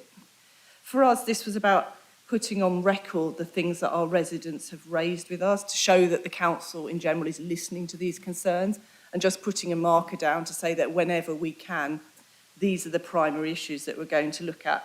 I think former Councillor Davis, as Councillor Thornborough mentioned, raised this very eloquently at a recent planning committee about the ancillary use changes, where there are just no powers that we can invoke. And in effect, I think we accepted on committee that we had to vote for something, though we did welcome the fact the resident had at least come to us for permission, which is obviously makes a change from some we see. I think, obviously, we have things like the 90-day restriction. It's brilliant that our enforcement people have been at the front of this. I think you're right, it was the first outside London. That was my understanding too. But, at the moment, smaller houses aren't covered. We've seen rented in our ward houses where they offer free parking, a definite luxury in probably Petersfield and Market. So, abusing residents' parking schemes, it's really hard to trace that because you don't know who's doing that unless you literally spend the evening on various short-term let sites looking them up. And again, we thank officers who have enforced against that. We've got the noise that Councillor Young mentioned, the disruptions. We have late-night food deliveries repeatedly. We've had parties, we've had overflowing bins. So we really just wanted our motion to summarise that without committing to things that it's not legally possible to do at this stage. Because I think without that, for us, the amendment sort of removes the main voice of our residents on that motion. So I think that we prefer our motion unamended, but we do accept, obviously, generally, the gist is that we're all going in the same direction. I feel like I'm repeating Councillor Bick and Councillor Davey here, but I think that's hopefully a positive thing. Thank you very much. Thank you, Councillor Porra. So now, Councillor Thornborough. Oh, Councillor Nestor. Yes, would you like to speak? Thank you, Madam Chair. Just to add that, thank you very much, Councillor Thornborough, for bringing the amendment. And sometimes our hands are a bit tied to what we can do and what we cannot do as councillors. Now, the motion is basically asking the members of Parliament to draw the attention to to support the measures to bring forward greater control on the market for short-term letting. Now, on the recent parliamentary debate as well, some MPs have actually warned of the hollowing out, and I quote, of the communities. So leaving a lot of places, sort of local shops, schools, and other services, basically full in the summer and empty in the winter. So short-term letting, it is impacting the social dynamics and where local communities are heading and the availability of housing stock. We've seen through the council meeting today as well in different, talking about different points about the short of housing and the unaffordability of the city. So having something that we can work with, it will greatly help basically the city in general. And I repeat as well what Councillor Thornborough said, that changing something within the shared services, then it goes back to scrutiny when we have to go back again to the shared services, and it just wouldn't work with the motion without amendment. So I just would like everybody to support the amendment of this motion. Thank you. Thank you. So, Councillor Thornborough, you have the right of 3 minutes. As I've said before, I think the words in this council, whether they're written or spoken, are really important. Whatever we say about the issues we face as councillors or for our residents are heard. People hear them, reporters report on them, and this is already in the papers this week. This motion is already in the paper. So we're not silencing, I'm not silencing any of the things that you've written down on the list. I'm just being sensible, cautious executive councillor. And I really do feel that if I had been informed about this coming forward, I could have talked to you, I could have had time to go and speak to the shared service in more depth. And I think if you could come to me beforehand in the future, that'd be great. But one of the things I think is very clear is that there has been some successes for the 90-day limit, where obviously because we were the first council, and I think it would be good if we looked at how the enforcement officers have had these successes, because they've worked closely with residents, and they couldn't have done it without residents recording the comings and goings, the types of disturbances, so that they've got the evidence that they can use for the enforcement. So, Councillor Young, what I will do is actually find information about how we have dealt with things in the past and just generally circulate it, because we have to work with residents on this, and we'll all benefit as councillors and the residents and the compliance team if we can tackle this collectively. Thank you. Thank you. Councillor Young, 3 minutes. Thank you. Well, I think Councillor Thornborough has made another case for a unitary council. We are all broadly in agreement. I really welcome that. I take your point about notice. I will try and inform whoever it is in advance in the future. I think it seems to me, again, this time, as in the previous motion, we are really quibbling about phrases and how they should be understood. I do feel that we all are in agreement. I obviously prefer my own wording. Thank you, Madam Mayor. Thank you, Councillor Young. I will now go to the vote on the amendment.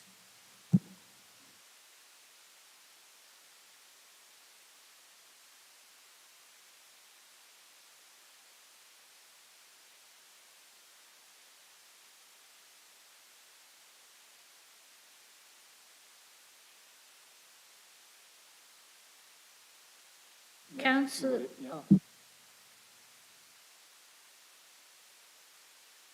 Okay, thank you. So we have 21 for the amendment, 14 against the amendment, and no abstentions.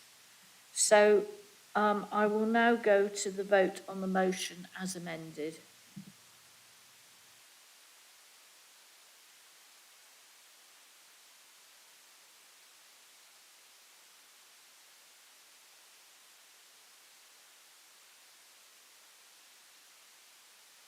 Thank you. So we have 35 for the motion as amended, none against and no abstentions. Thank you, everybody. So I now call on Councillor Flober to move motion 6C. And again, I'm going to ask, could you advise me who your seconder is? Right, Councillor Payne, thank you. And you have 10 minutes between you. Councillor Flober, please address the council. Thank you, Madam Mayor. The emphasis of this motion is centered on the theme of accessibility, so every child can be part of the overall play experience, fostering the values of inclusion. Inclusion is a term that brings confusion, that is confused. This is because many people feel that they understand it, but they really don't understand it. In this context, inclusion means having the same opportunities to play regardless of their age and abilities. To understand the term, we need to reconcile with the idea of discrimination, recognizing that the physical and not physical barriers, such as tighter spaces in accessible pathways, limit choice and the right of a child to play. But there are other reasons why disabled children do not get to play as much. And that is the lack of information and, above all, the poor disability awareness. It's important to recognize that the Disability Discrimination Act applies to all disabled persons. In the context of play areas, this is not just disabled child, but also the disabled parent of carer. This motion builds on the good work of the officers, that the officers are doing on play strategy. However, this is what is expected by law. Identifying gaps in provision can prioritize funds for maintenance. Detailing inclusive equipment can significantly improve the experience to learn and explore for disabled residents. Planning is an important part of many, but for a disabled person means a lot more, means that they can do things that otherwise they are not able to do. So, recent national charity survey shows that 70% of families feel that their child's access to play and leisure is poor. A more recent study by Scope last year shows that 10% of parents of disabled children said that their child got hurt by using inaccessible equipment. Another inquiry report in 2015 found 92% of parents felt that their child did not have the same opportunities to play as their non-disabled peers. And 81% of parents responded that they had difficulties accessing mainstream playgrounds and local opportunities. So there is substantial evidence to suggest that many parents currently struggle to access information about what play opportunities are available to them. But not only that, they also complain about suitable information, having the information, where to look for this. So as a personal anecdote, I have volunteered in charities in the past. I continue to do some work with charities for disabled people. And it's heartbreaking to hear how difficult it is to plan, how they feel about this, because they feel that it's another job on top of a job, and it's unfair. So they feel hopeless, and they feel that they have to leave and they are not able to use the facilities. So this shouldn't be like that. We have the law in place. For example, the Children and Family Act 2014 makes a duty to the local authorities of England to publish local offer of services of children with special needs. The Education Act 1996 imposes a duty on local authorities to secure adequate leisure and recreation facilities for children and young people. And the Children Act 1989 also is in the same line. We also have the Article 31 of the UN Convention on Rights of the Child that recognizes a play to be a right for all children. We know that there are limitations and that it's utterly impossible to address every specific need, and that there are financial constraints. This is why it's so important to collect data, to be more efficient and to promote awareness. A disabled child desires is not different from any other child. They want to have fun and with their loved one.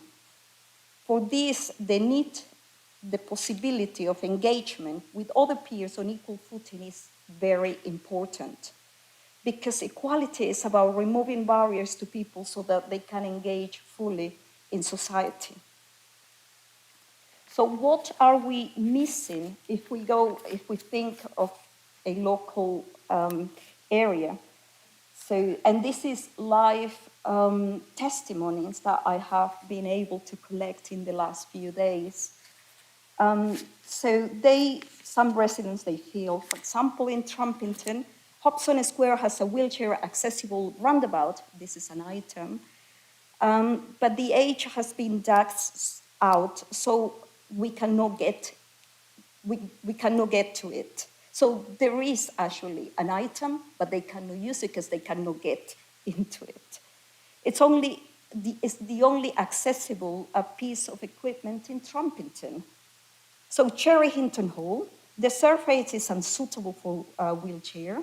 The pavilion in Trumpington, you get into it, but you cannot use the equipment. Trumpington Meadows, the only option is to sit in the bench in the park. And under 5, there are no play possibilities for them. So the council can be pioneering in having a system with data that can be used to meet playground expectations and lower the risk of being hurt.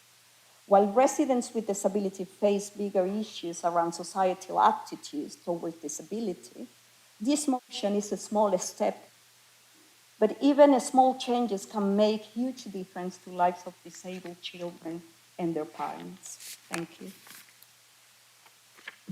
Thank you. I now call on Councillor Payne. Do you wish to speak or reserve your right? And you have 2 minutes 40. I'll reserve my right. Thank you, Madam Mayor. Thank you. So Councillor Carling has given notice of the amendment, which is on page 45 of the information pack. Councillor Wade, I understand, will second the amendment, and you have 10 minutes between you. Councillor Carling? Thank you very much, Madam Mayor. Here we are again for the 3rd time today with a motion we all broadly agree with, but I think just needs to differ a little bit in the details of. So it's better than the alternative, isn't it? Just before I start, Councillor Flaubert, you raised a specific issue there in Trumpington. Please do sort of drop me an email after this meeting and we'll see what we can do about that specific case that you've raised there. I think we can all get behind the sentiment of this motion. All children in our city deserve to have accessible, inclusive play facilities that allow them to have fun with friends, get some exercise and develop motor skills, along with the many other benefits that play areas provide. We believe that our amendment is in keeping with the spirit of the original motion, and it retains the substantive asks made of the council, but just broadens it out a bit and provides some clarity to help shape what we can deliver, as well as providing some important context to the work that we already have underway in improving the inclusivity of our play areas. First of all, the amendment clarifies that all playground areas in Cambridge are free to use. The original motion is a little bit unclear about that, in my view, citing some research that suggests residents, quote, would like to see a range of playground offers at free or low cost for families, children and young people, end quote. We already deliver that range with no costs for use. I'm grateful that the motion highlights the excellent work that our team in Streets and Open Spaces does in securing inclusive equipment as a core part of the criteria for bids brought forward by suppliers for new play equipment. There is a map on the City Council's website, as the motion refers to, which highlights the locations of parks and playgrounds. We offer a number of different types of playground in Cambridge, which our amendment highlights, so it's worth me briefly highlighting what the different types are. First, there are LAPs, local areas for play. Those are aimed at children aged 6 and below, and may include low-level equipment that distinguishes the play space, but can also be based around broader features to encourage play. Then there are LEAPs, local equipped areas for play. Those are more aimed at children that are beginning to go outside and play independently, and they provide a challenging play opportunity with a minimum of 3 pieces of equipment, totaling no less than 6 different experiences. They're also designed to leave space for active play, such as games of tag within the boundaries, for example.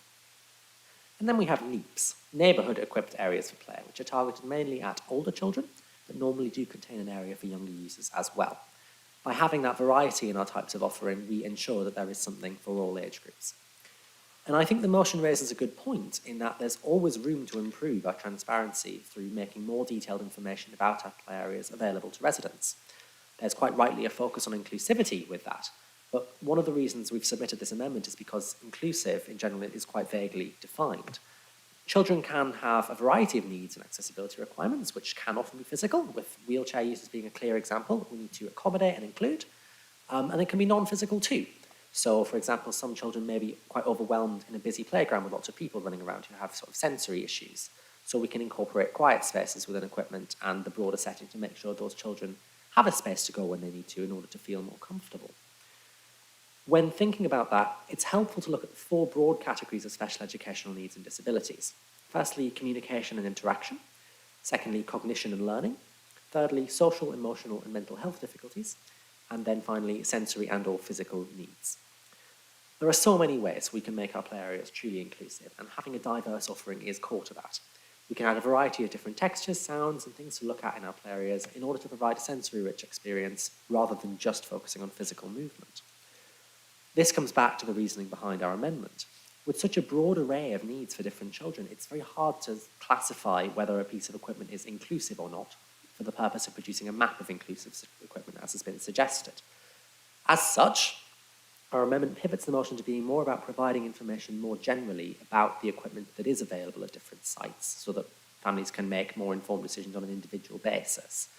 That could include photos and general information, as well as more detailed advice regarding what kinds of equipment are especially suitable for children with particular needs.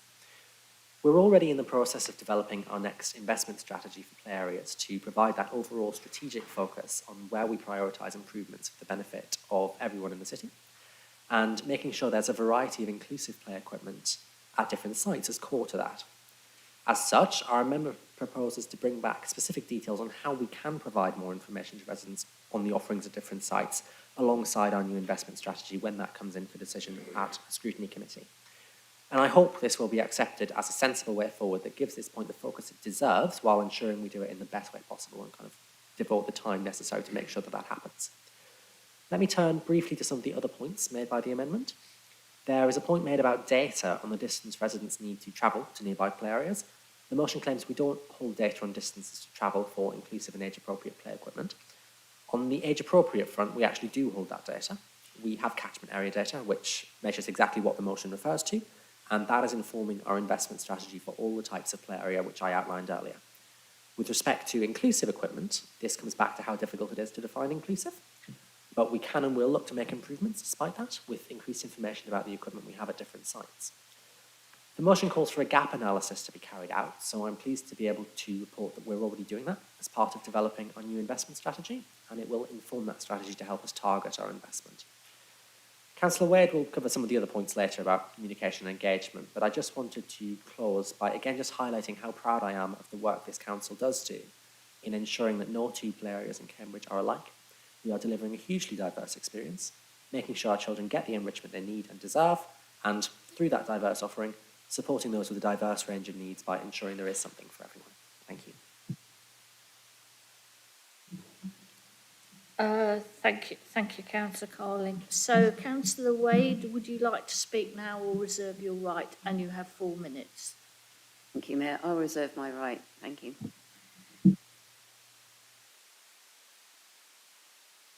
Is there any debate? So, Councillor Netzinger, Porra, Bennett. Councillor Martinelli, was that your hand? Okay. Councillor Netzinger, you have 3 minutes. Thank you. I won't take 3 minutes. I just wanted to say that so far this evening, I think that there has been a lot of agreement about the amendments. There have been some good things in the amendments that have come forward, and that's been really positive. I find this amendment really disappointing. It's a fantastic motion. It's a really important issue. We could have agreed on it, and probably we will support the final motion, but this amendment feels as if it really is kind of just saying we're already doing a wonderful job, we don't need to do anything more. There's no map, there's not going to be any structural engagement, there aren't going to be any photographs which could genuinely help families to understand whether a particular play area is going to be appropriate for them. The whole tone of it is about we're already doing wonderful stuff, we don't really need to do anything extra. And I think that's really disappointing, and I think we could have written it much better, Sam. Councillor Porra. Thank you, Madam Mayor. I fully support Councillor Flaubert's excellent motion that came up through her discussions with residents and her own experience working with people with disabilities. And again, like Councillor Nessinger, I'm just confused by the Labour amendment. It doesn't seem to add much. This motion was submitted to enhance the information that we gather and publish on inclusive and age ranges of play around the city. So most of the changes don't make any difference to that. This wasn't a political motion. We recognise the work officers have done. We know this is a really fast-growing field. It's a good thing we get more inclusive play. And in fact, officers, when we contacted them, provided a very good definition of inclusive straight away, and we're really pleased they're using that.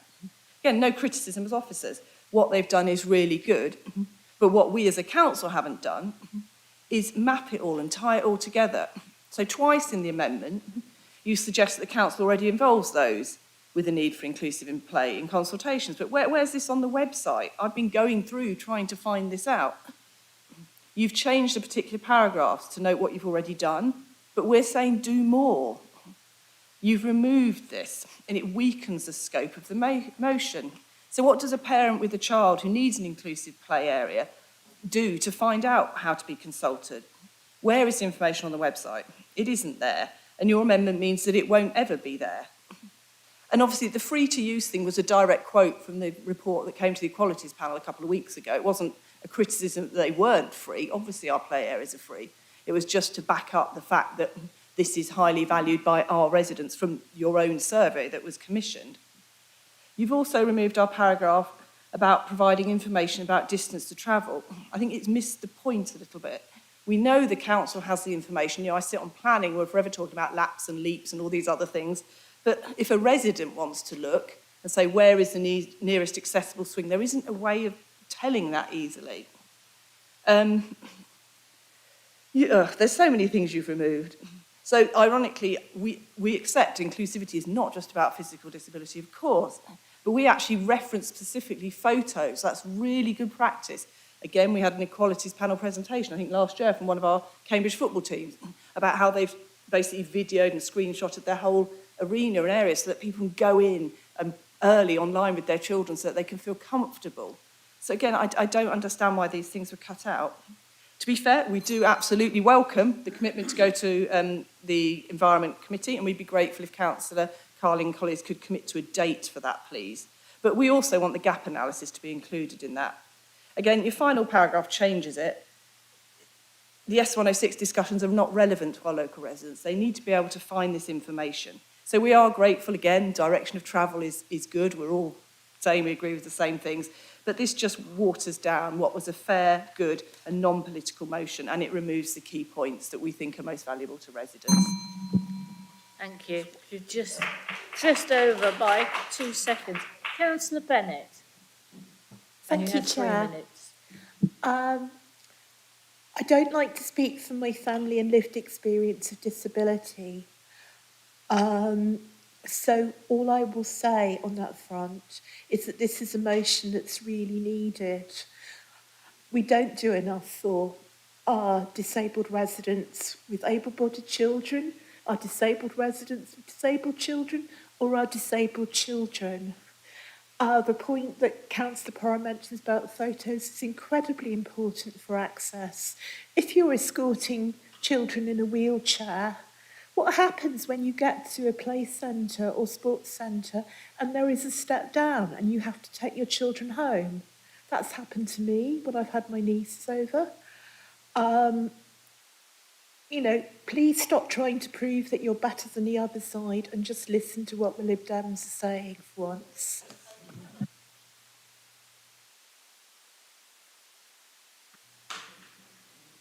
Thank you, Councillor Bennett. Right, so Councillor Payne, would you have your right to reply now? And you've got 2 minutes 40.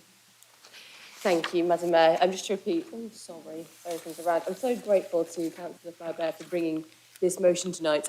And I think it raises a topic which actually, like many connected to equality, is a topic that most of the time 80% of people simply don't even notice. I suspect many of the population, possibly me included, go about their day not thinking at all about what play equipment should look like.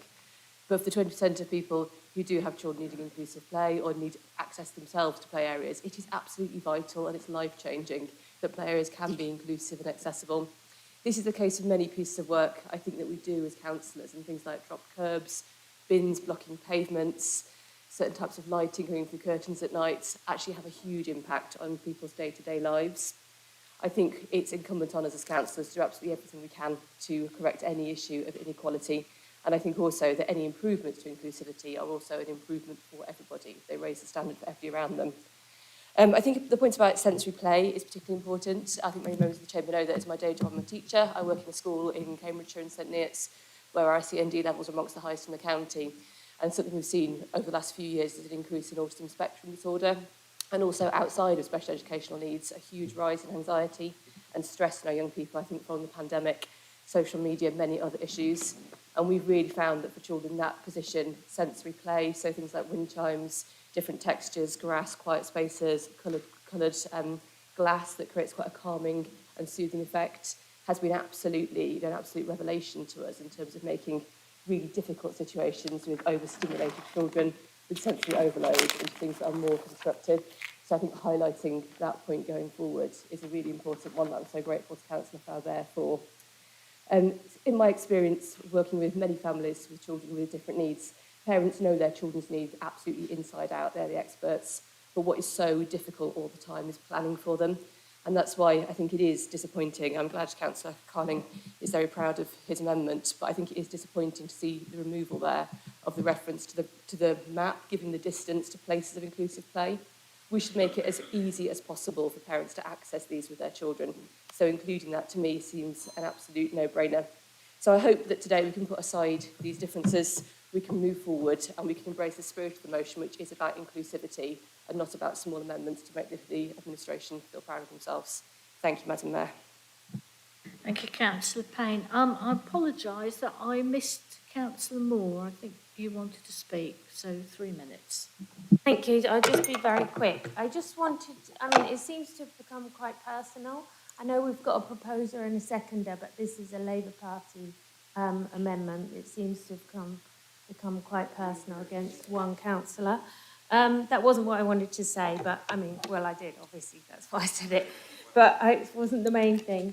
I think we absolutely support your motion as amended, and I thank you for bringing it. I would agree wholeheartedly that we need to do more and do better for, I'd say, all children within Cambridge, but obviously where we're certainly not doing well enough currently is for our children with different needs. And I think there's been some misunderstanding around the map. This amendment isn't saying to not make those changes to the map, but to consider as part of the strategy what is the best way? Is it through that map, or will there be other ways following the strategy, which will of course involve consultation? Thank you. Thank you, Councillor Moore. Councillor Wade, right to reply. Yes, thank you. Just to talk about inclusivity, I would just like to highlight that Pulley Park, for instance, in King's Hedges, we spoke to residents at length And in July, we secured £165,000 of funding going forward to improve that play area. And the message that came back was very much one of inclusivity for everybody. So, for example, the roundabout, roundabouts are obviously very popular. The roundabout's going to be designed to be accessible to wheelchair users in such a way that means that they're not isolated from their siblings and friends, because I think all experts agree that no child wants to be defined as other. So the whole point of talking to residents and having a good assessment of where we go with this is to include everybody, so everybody feels that they're all equal and have equal access. I think that our amendment does, obviously, you've all spoken about the excellent work that we all do as a council, and obviously we need to do more to make sure that we communicate going forward. But I would like to commend the officers in all their hard work that they've done, and I'd also like to commend the amended motion. Thank you. Thank you, Councillor Wade. That in fact was you had the right to speak as seconder of the amendment. There wasn't a right of reply, but Councillor Carling, you have the right of reply now, 3 minutes, and then of course Councillor Flober. Thank you very much, Madam Mayor.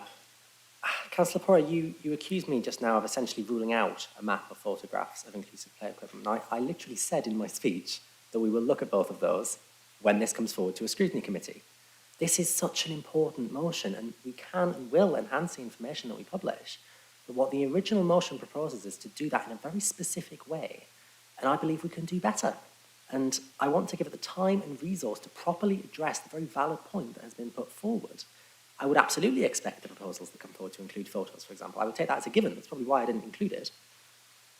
Councillor Payne, you then raised points there about the different needs that different children have, which I'm very grateful for. And it's actually, again, one of the main points behind the amendment that we're bringing here.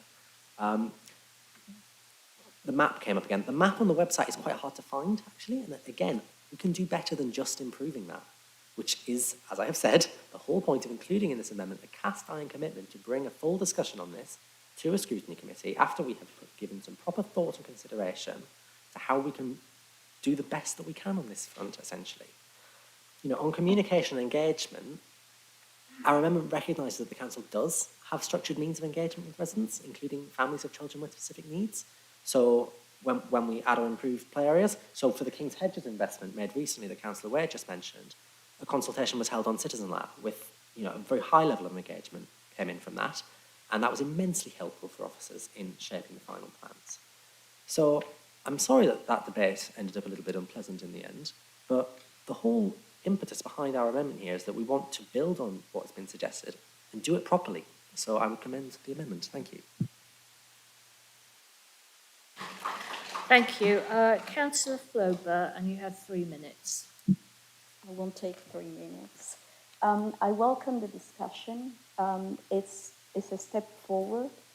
I have to say that we cannot be pretentious and think we've done it all.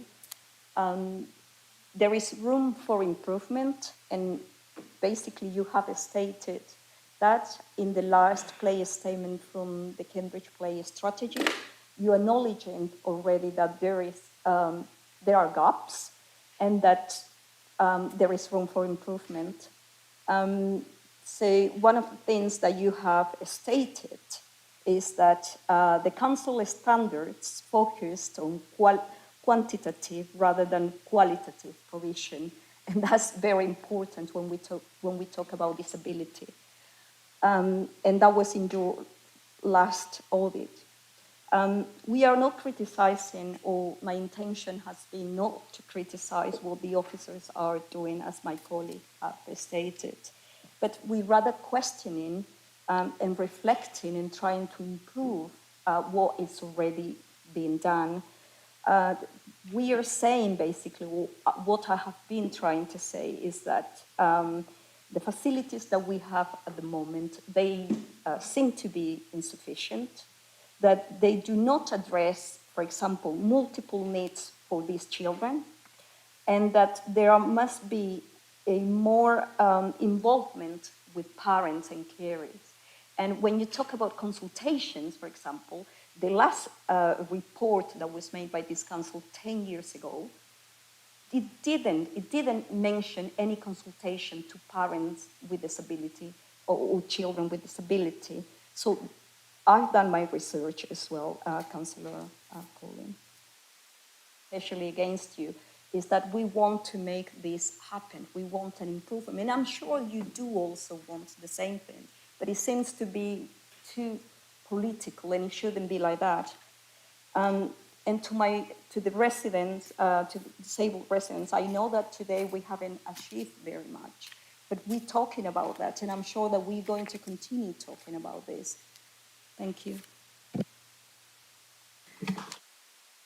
Councillor Flober, I will now go to the vote on the amendment.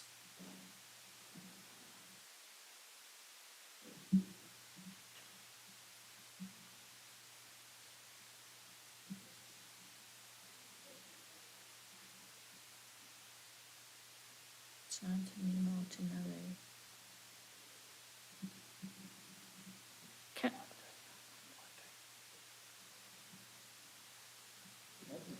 Right, okay. Okay, so now we have all voted. So that's 21 for the amendment, 14 against, and no abstentions. So I will now go to the vote on the motion as amended.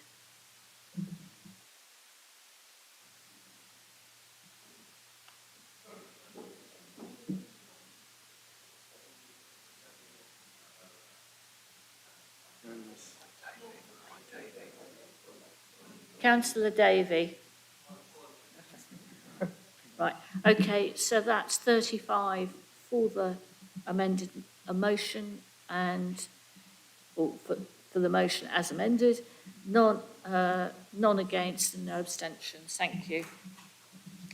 Okay, so we can now move to motion 6D. Councillor Tong. So I call on Councillor Tong to move motion 6D, and I understand Councillor Howard is to second your motion, and you have 10 minutes between you.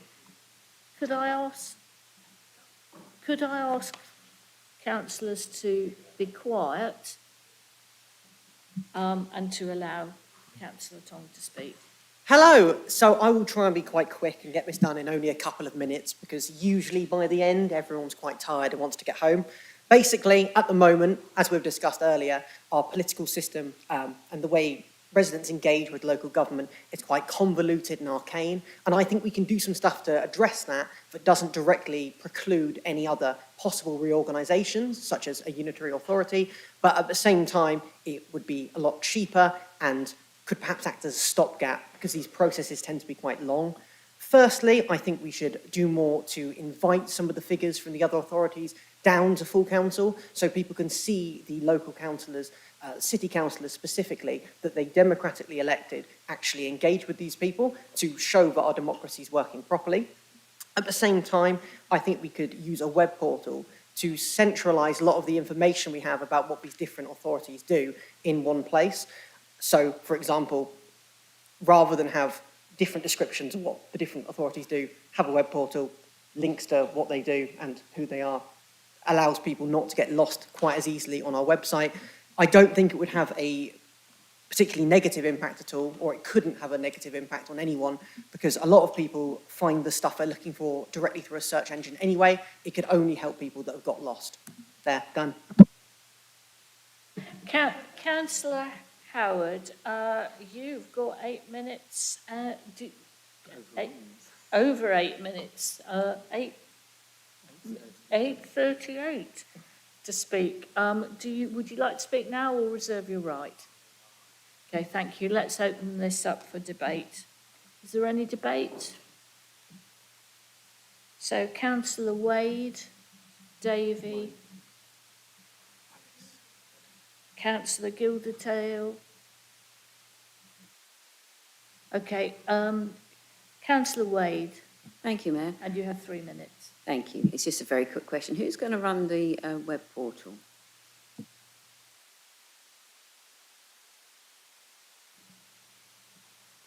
Sorry, what was this?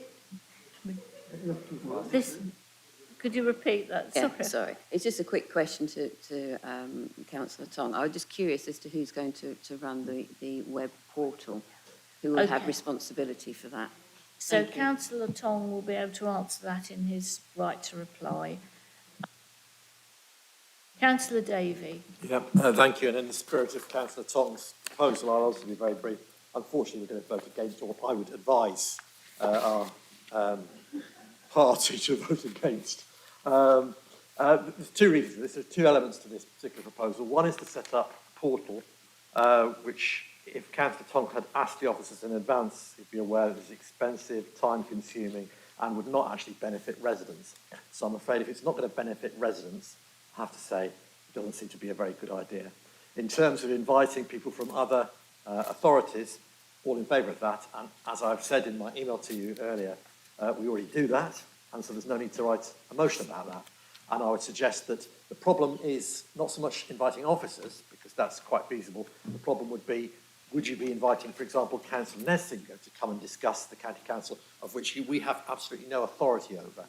So there's a problem, I think, in the framing of the proposal, and therefore I'm afraid I'm going to have to suggest that we should vote against it.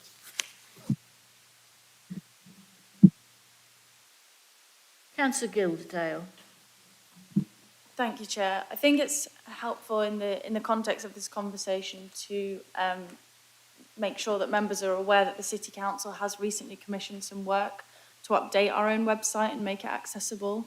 I've been working with the officer in charge of this, and the first thing that I said to her when she mentioned that we're working on this on the website was that it is confusing and that people who come to the website do not know necessarily that the City Council is in charge of one thing and the County Council is in charge of something else. So this has been raised specifically, and I'm very happy to raise it again. And I know that a consultation went out to residents, of which 209 people submitted responses on the survey. So I do hope that residents have engaged with this project to update the website, and it's still an ongoing project. And I know that councillors are still welcome to feedback onto the website redesign, and I think that there are definitely ways that we can integrate the principles of this motion into that ongoing work. So I just want to make sure that people are aware of that, and if anyone wants any further information, please let me know and I can put you in touch with the officers. Thanks. Councillor Moore. Thank you. Although I agree with my comrades, I'd just like to note that the CPCA Climate Partnership today was talking about investigating having a shared portal or website around the climate crisis actions and carbon reduction actions that are taking place across the county at the combined partnership area.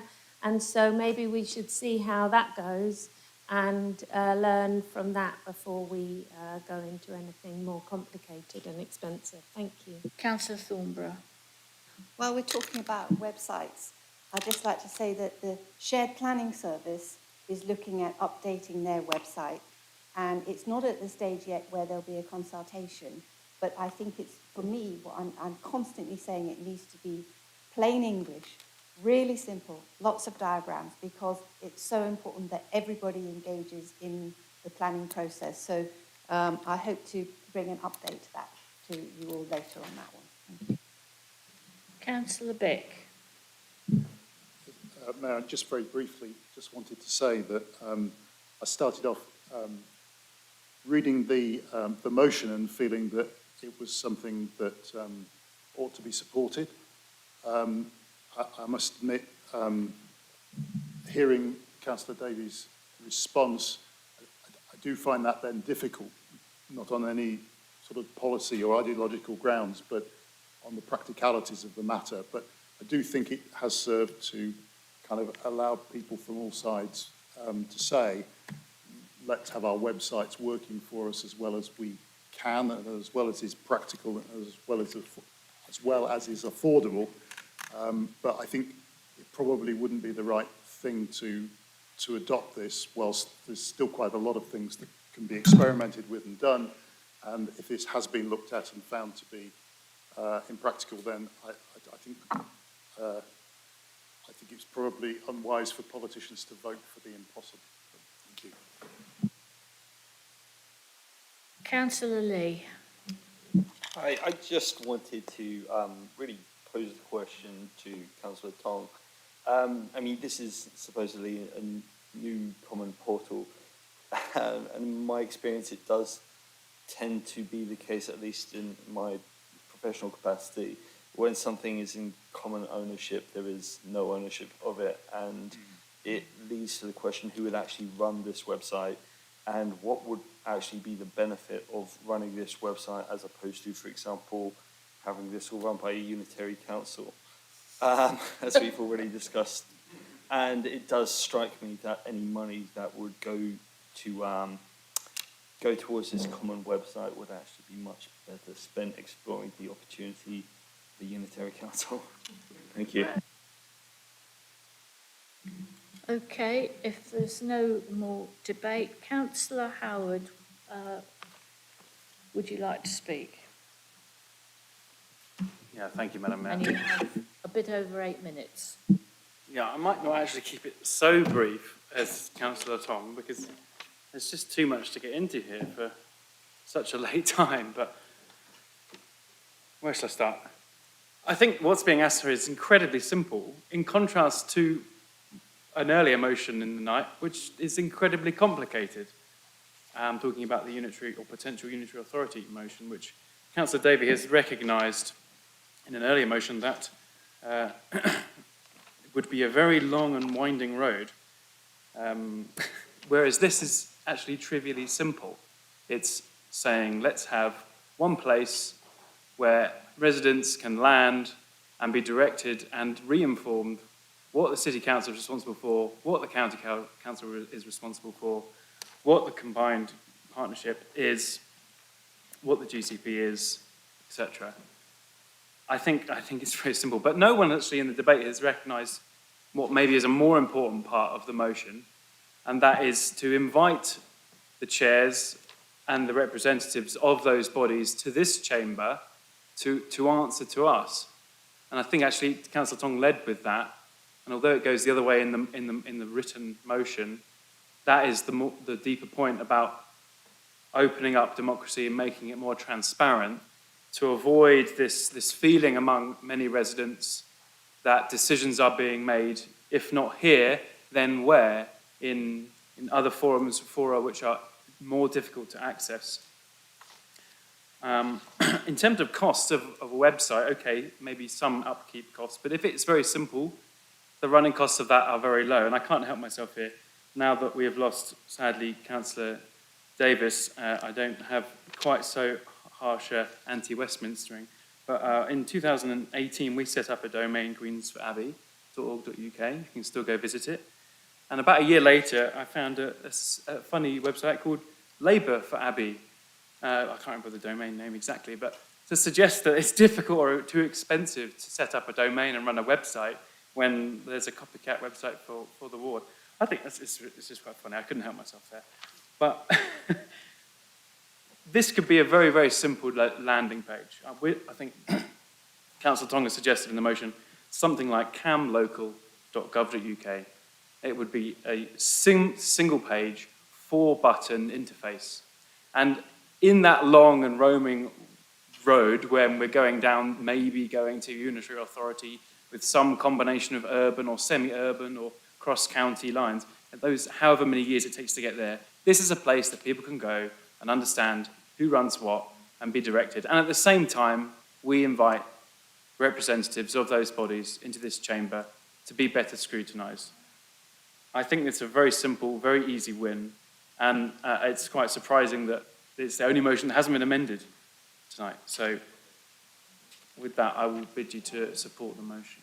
Thank you, Councillor Howard. Can I please ask people not to talk over people speaking? Right, Councillor Davey and then Councillor Tong, you have the right to reply, 3 minutes. I'm sorry to bore everybody else in the chamber by repeating what I said earlier on about people being invited, but for Councillor Howard's benefit, I said before, we do already invite officers from other authorities to come and speak to us. In fact, Rob Bridge, who's the Chief Exec of the CPCA, was at Strategy and Resources, I think, 3 weeks ago, and was open to a whole range of discussions that took place, and we can invite people, and will continue to do so. The problem is about inviting democratic responsibilities. So as I repeat, you'd then be inviting Councillor Nessinger to speak on behalf of the County Council. If it was the GCP, you'd be inviting me to come and talk to that, which you already can do, I think. And it just doesn't make sense. So what I think I'm saying to you, Councillor Howard, is what I said earlier on, perhaps at less length, that we already have the capacity to invite the officers, and I think we should carry on doing so. With regards to your comments, and I specifically, again, there's a difference between creating the Green Domain website in Abbey and therefore coordinating all the websites across all the statutory authorities in the county to therefore make it simpler for residents. And again, I repeat that if the residents believe that's necessary, residents can get in touch with us, but the officer advises that it's too complicated. And as Alice has already said, we're already doing work on it. So therefore, I would suggest that if that's the case, we should be voting against this motion. Thank you, Madam Mayor. Thank you, Councillor Tong. Hello. So yeah, my statement was very simple because I think it's a very simple motion.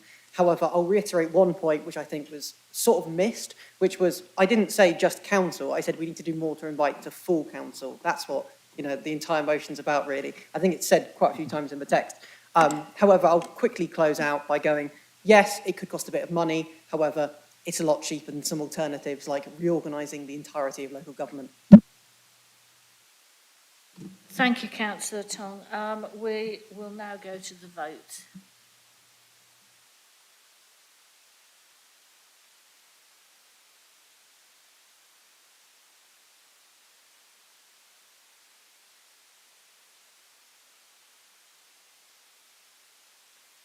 We are voting whether or not to support the motion.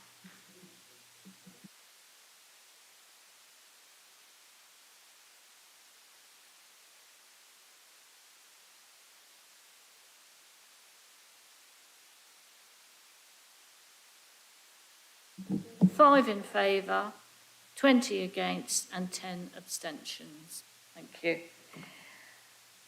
Okay, so I understand Councillor Smith wishes to speak, and this is regarding withdrawing the motion 6E.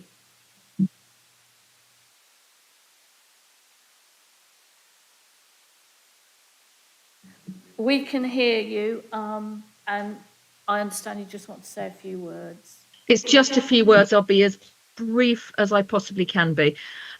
So this is quite a difficult statement to make. We tabled the Local Government Association's Debate Not Hate motion for endorsement at this council meeting because we wanted to demonstrate our complete commitment to the principles of better politics and our abhorrence to the abuse to which many councillors are subject, including many councillors I know in this chamber. And this is a national motion which has been passed unamended by a number of councils across the country and is endorsed by all political groups at the Local Government Association. Now, an amendment has been tabled by Councillor Bennett. In that amendment, references are made to a campaign pledge, the text of which was unfortunately not shared with that amendment. Now, although it was shared with me personally today, so after the amendment deadline, it was unfortunately not tabled as part of the paperwork for this item. So most councillors outside of the Green Group have not seen it at all. Now, I understand from Councillor Bennett this was a genuine error, but it does leave us in a very difficult, if not impossible, situation as councillors. Now, in such a situation, I would obviously be within my rights to continue as planned and suggest as a proposer that this council rejected the amendment. But it would be against the spirit of the National Debate Not Hate campaign if our debate became mired in discussions about the timeliness of information provided rather than the substance of the motion. I know that all of us want the debate on this motion to be focused on its content, having been able to give due consideration to any amendment tabled.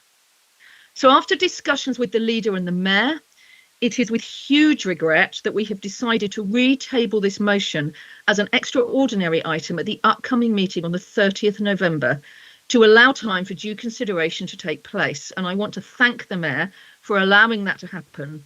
I will therefore be withdrawing this motion under Procedural Rule 13. Thank you, Councillor Smith. I just want to say that I would like this motion to be brought at the next full council meeting. And, you know, that I take that as my part of my prerogative. Okay, so that concludes the formal part. Oh, yes, written question. Oh, hang on, I've got myself confused here. Yeah. Yeah. So to note that the written questions are in the information pack. We're obviously not voting on. Oh, Councillor Bennett. Thank you. I just want to apologise. It's all my fault. I thought there was a standard Clean Campaign pledge that everybody used, not just the Green Party, who adhere to it religiously. And I then looked on the web and found there are 40 Clean Campaign pledges, and then spent about an hour trying to find the right one. I do have copies here if anybody wants one to take away, and I'm really sorry about this. Thank you, Councillor Bennett, for that point of explanation. Okay, so I just wanted to say, as I was starting to say, agenda item 8, to note that the written questions are in the information pack. Now, and this is the Mayor's prerogative, I will be calling on Councillors Bick, Bennett, Davey and Anna Smith to say a few words, because this is, very unfortunately, I think, but we're going to release him sometime. This is Gary Clift, officer. I've turned him into a councillor there. Doing it again. This is Gary Clift, Officer Clift, Head of Democratic Services, last council meeting. So before I call on them, again, I'm going to take Mayor's prerogative and I'm going to say a few words. So I hope I won't spend too long on this. I think perhaps, Gary, you might want to time me. But Gary has been at the Cambridge City Council for 25 years.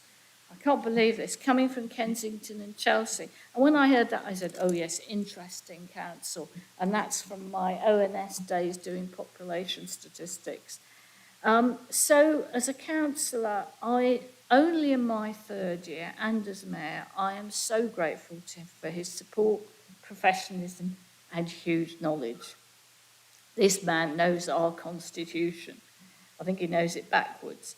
He also knows the mayoralty, and he knows all the different sorts of mayors that we've had, different mayors. He really knows the importance of civic democracy. Prior to my becoming mayor, and prior to becoming a councillor, during my husband's time as a member, Gary was one of those people we knew could and can be relied on. We knew he would uphold democracy and the role of members as part of our civic democracy.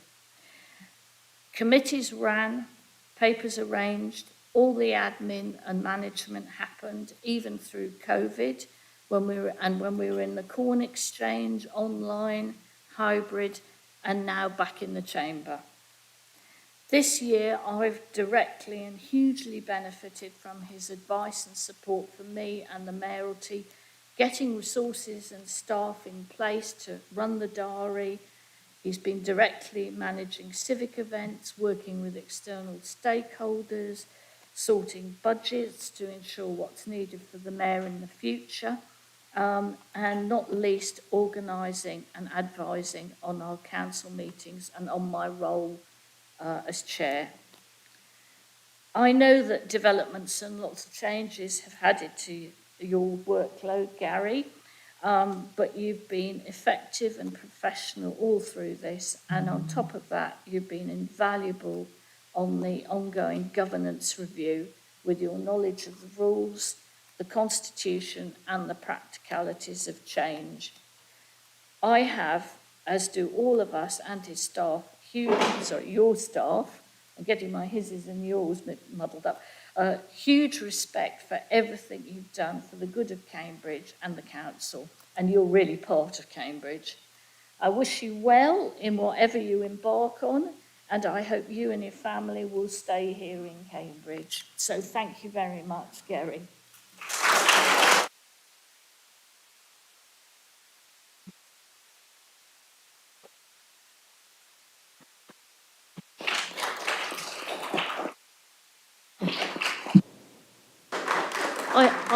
I'd better say that this is not Gary's last day. We've got him, thank goodness, till almost the end of November.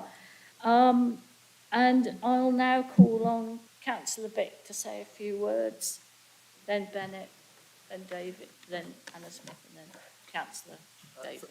Thank you, Mayor. I obviously would like to be associated with your remarks about Gary. There were three adjectives that came to my mind when I was thinking about this moment. One is Gary's patience. I think it's the patience of a saint. I think our endlessly competitive behaviour, our repeated asking of the same old questions, year in, year out, our struggle to meet deadlines that we're obliged to meet, and our desire to always do the things that the Constitution won't let us do. That is some patience. Empathy is another thing, I think, that I would associate with Gary. I think when people come to him with an issue, I've always found myself that he's one of those how-to people rather than how-not-to people, that he wants to understand what a councillor would like to achieve, and even if it isn't possible in quite the way the councillor thought it was, Gary will try and lead the councillor to a way that something like that might work. And I think, in fact, Gary probably knows politicians better than we know ourselves sometimes. It's a special vantage point that I think you can gain that knowledge.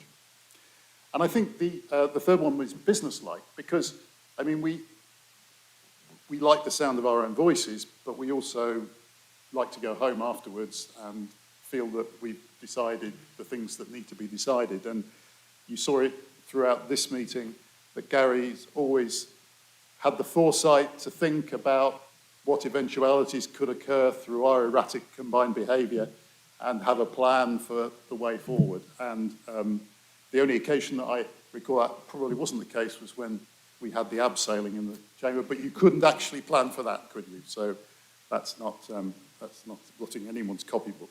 And I think in addition to all of this, I would say that Gary has remained incredibly likeable for us all. I think we all enjoy dealing with him, and I think that we really are going to miss what you brought in that respect, but in those other respects too. And I would like to associate my group with the very best wishes and enormous thanks for what you've done for the council. Thank you.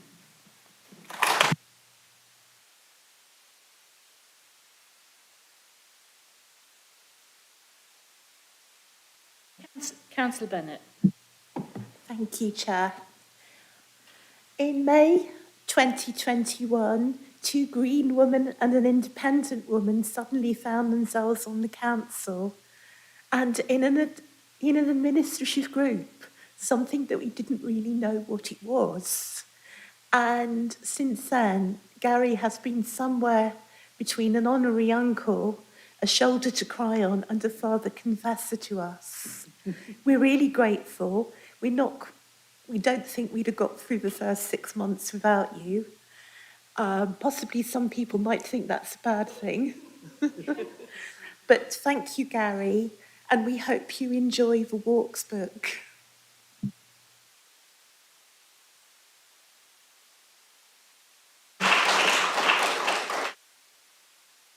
Right, Councillor, if I call Councillor Anna Smith to say a few words and then Councillor Davey.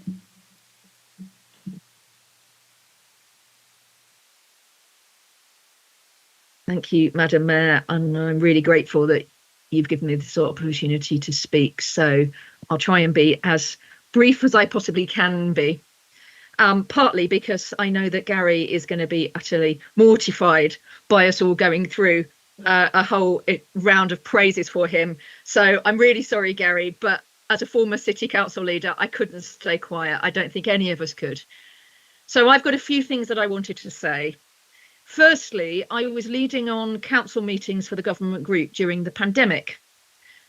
I think it's safe to say there was no Handforth Parish Council situations for us at Cambridge, because from day one, everything was efficient, well organised. The work of our democracy was able to continue fully. And it's easy to forget how complicated and complex everything was at that time, with the rules changing daily and limited in-depth briefings provided to accompany announcements made in the number test press conferences. And that makes the efficiency even more impressive. And I know a lot of that is down to Gary and his team.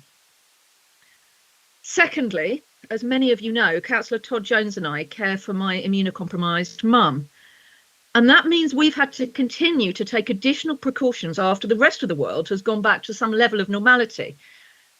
Gary has made it so easy for us as councillors to continue to contribute, and he's never once made us feel that we're being overcautious or that we're being a nuisance.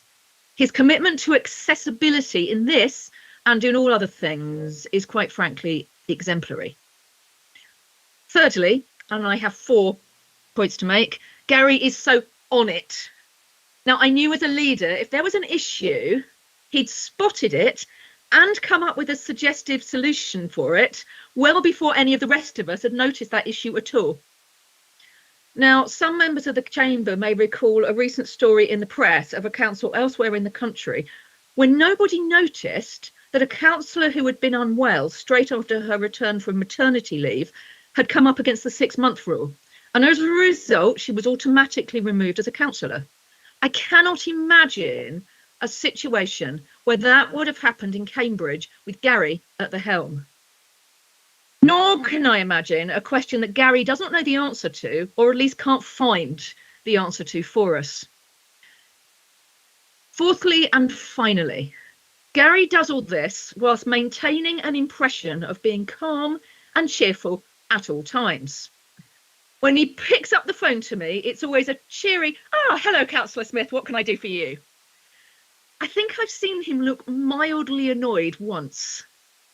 And I suspect that's the result of remarkable self-restraint, given, as Councillor Bick points out, we can all be rather challenging at times. Gary, I simply can't imagine a council meeting without you being here. We will all miss you so much, but we all wish you the very best for the future. Thank you for everything you've done.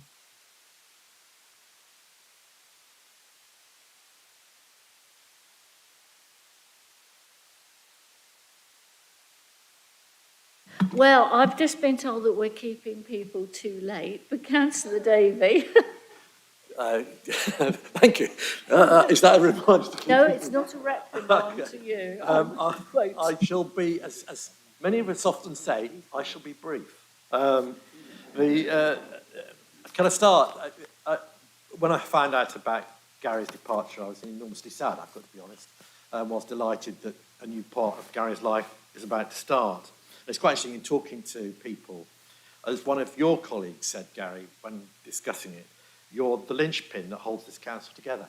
And there can be no greater compliment, I think. You handle things with courtesy, you're apolitical, you follow the constitutional rules, but to echo what Tim's just said, you offer your advice from a practical as well as an official basis, that how-to perspective, which is so invaluable. When I don't want to know what to do, it's really quite simple. I'll ring you. It's bizarre. I did it today. I didn't know what to do in regards to one of the oral questions. I shouldn't really admit that. But the first person I speak to is you. You're everything that I think exemplifies great public service. You are a great public servant. And thank you for all you do on behalf of the city, on behalf of the councillors, for the members over the last 25 years, and for me personally. Thank you.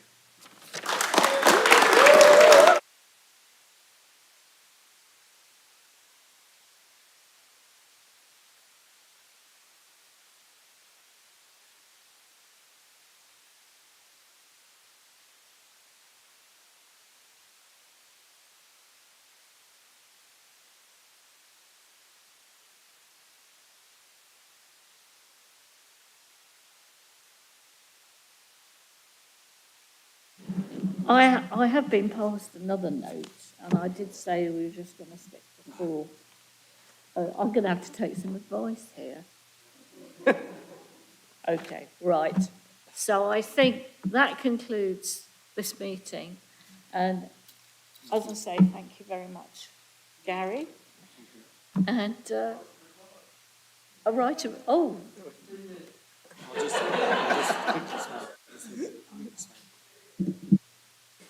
Thanks very much. I'll be very brief because I might end up crying. The members of the council here in this city are very good people.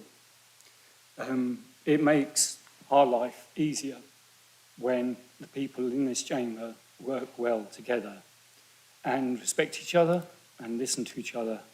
And Cambridge is a very good place to work, live, bring your kids up, and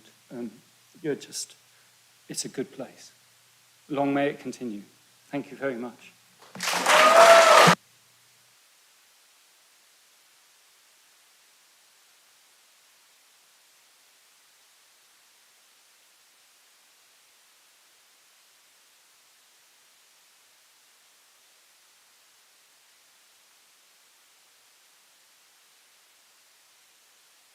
thank you. That does conclude the meeting. So I'll see you all on, if not, I'll see you before, but 30th of November.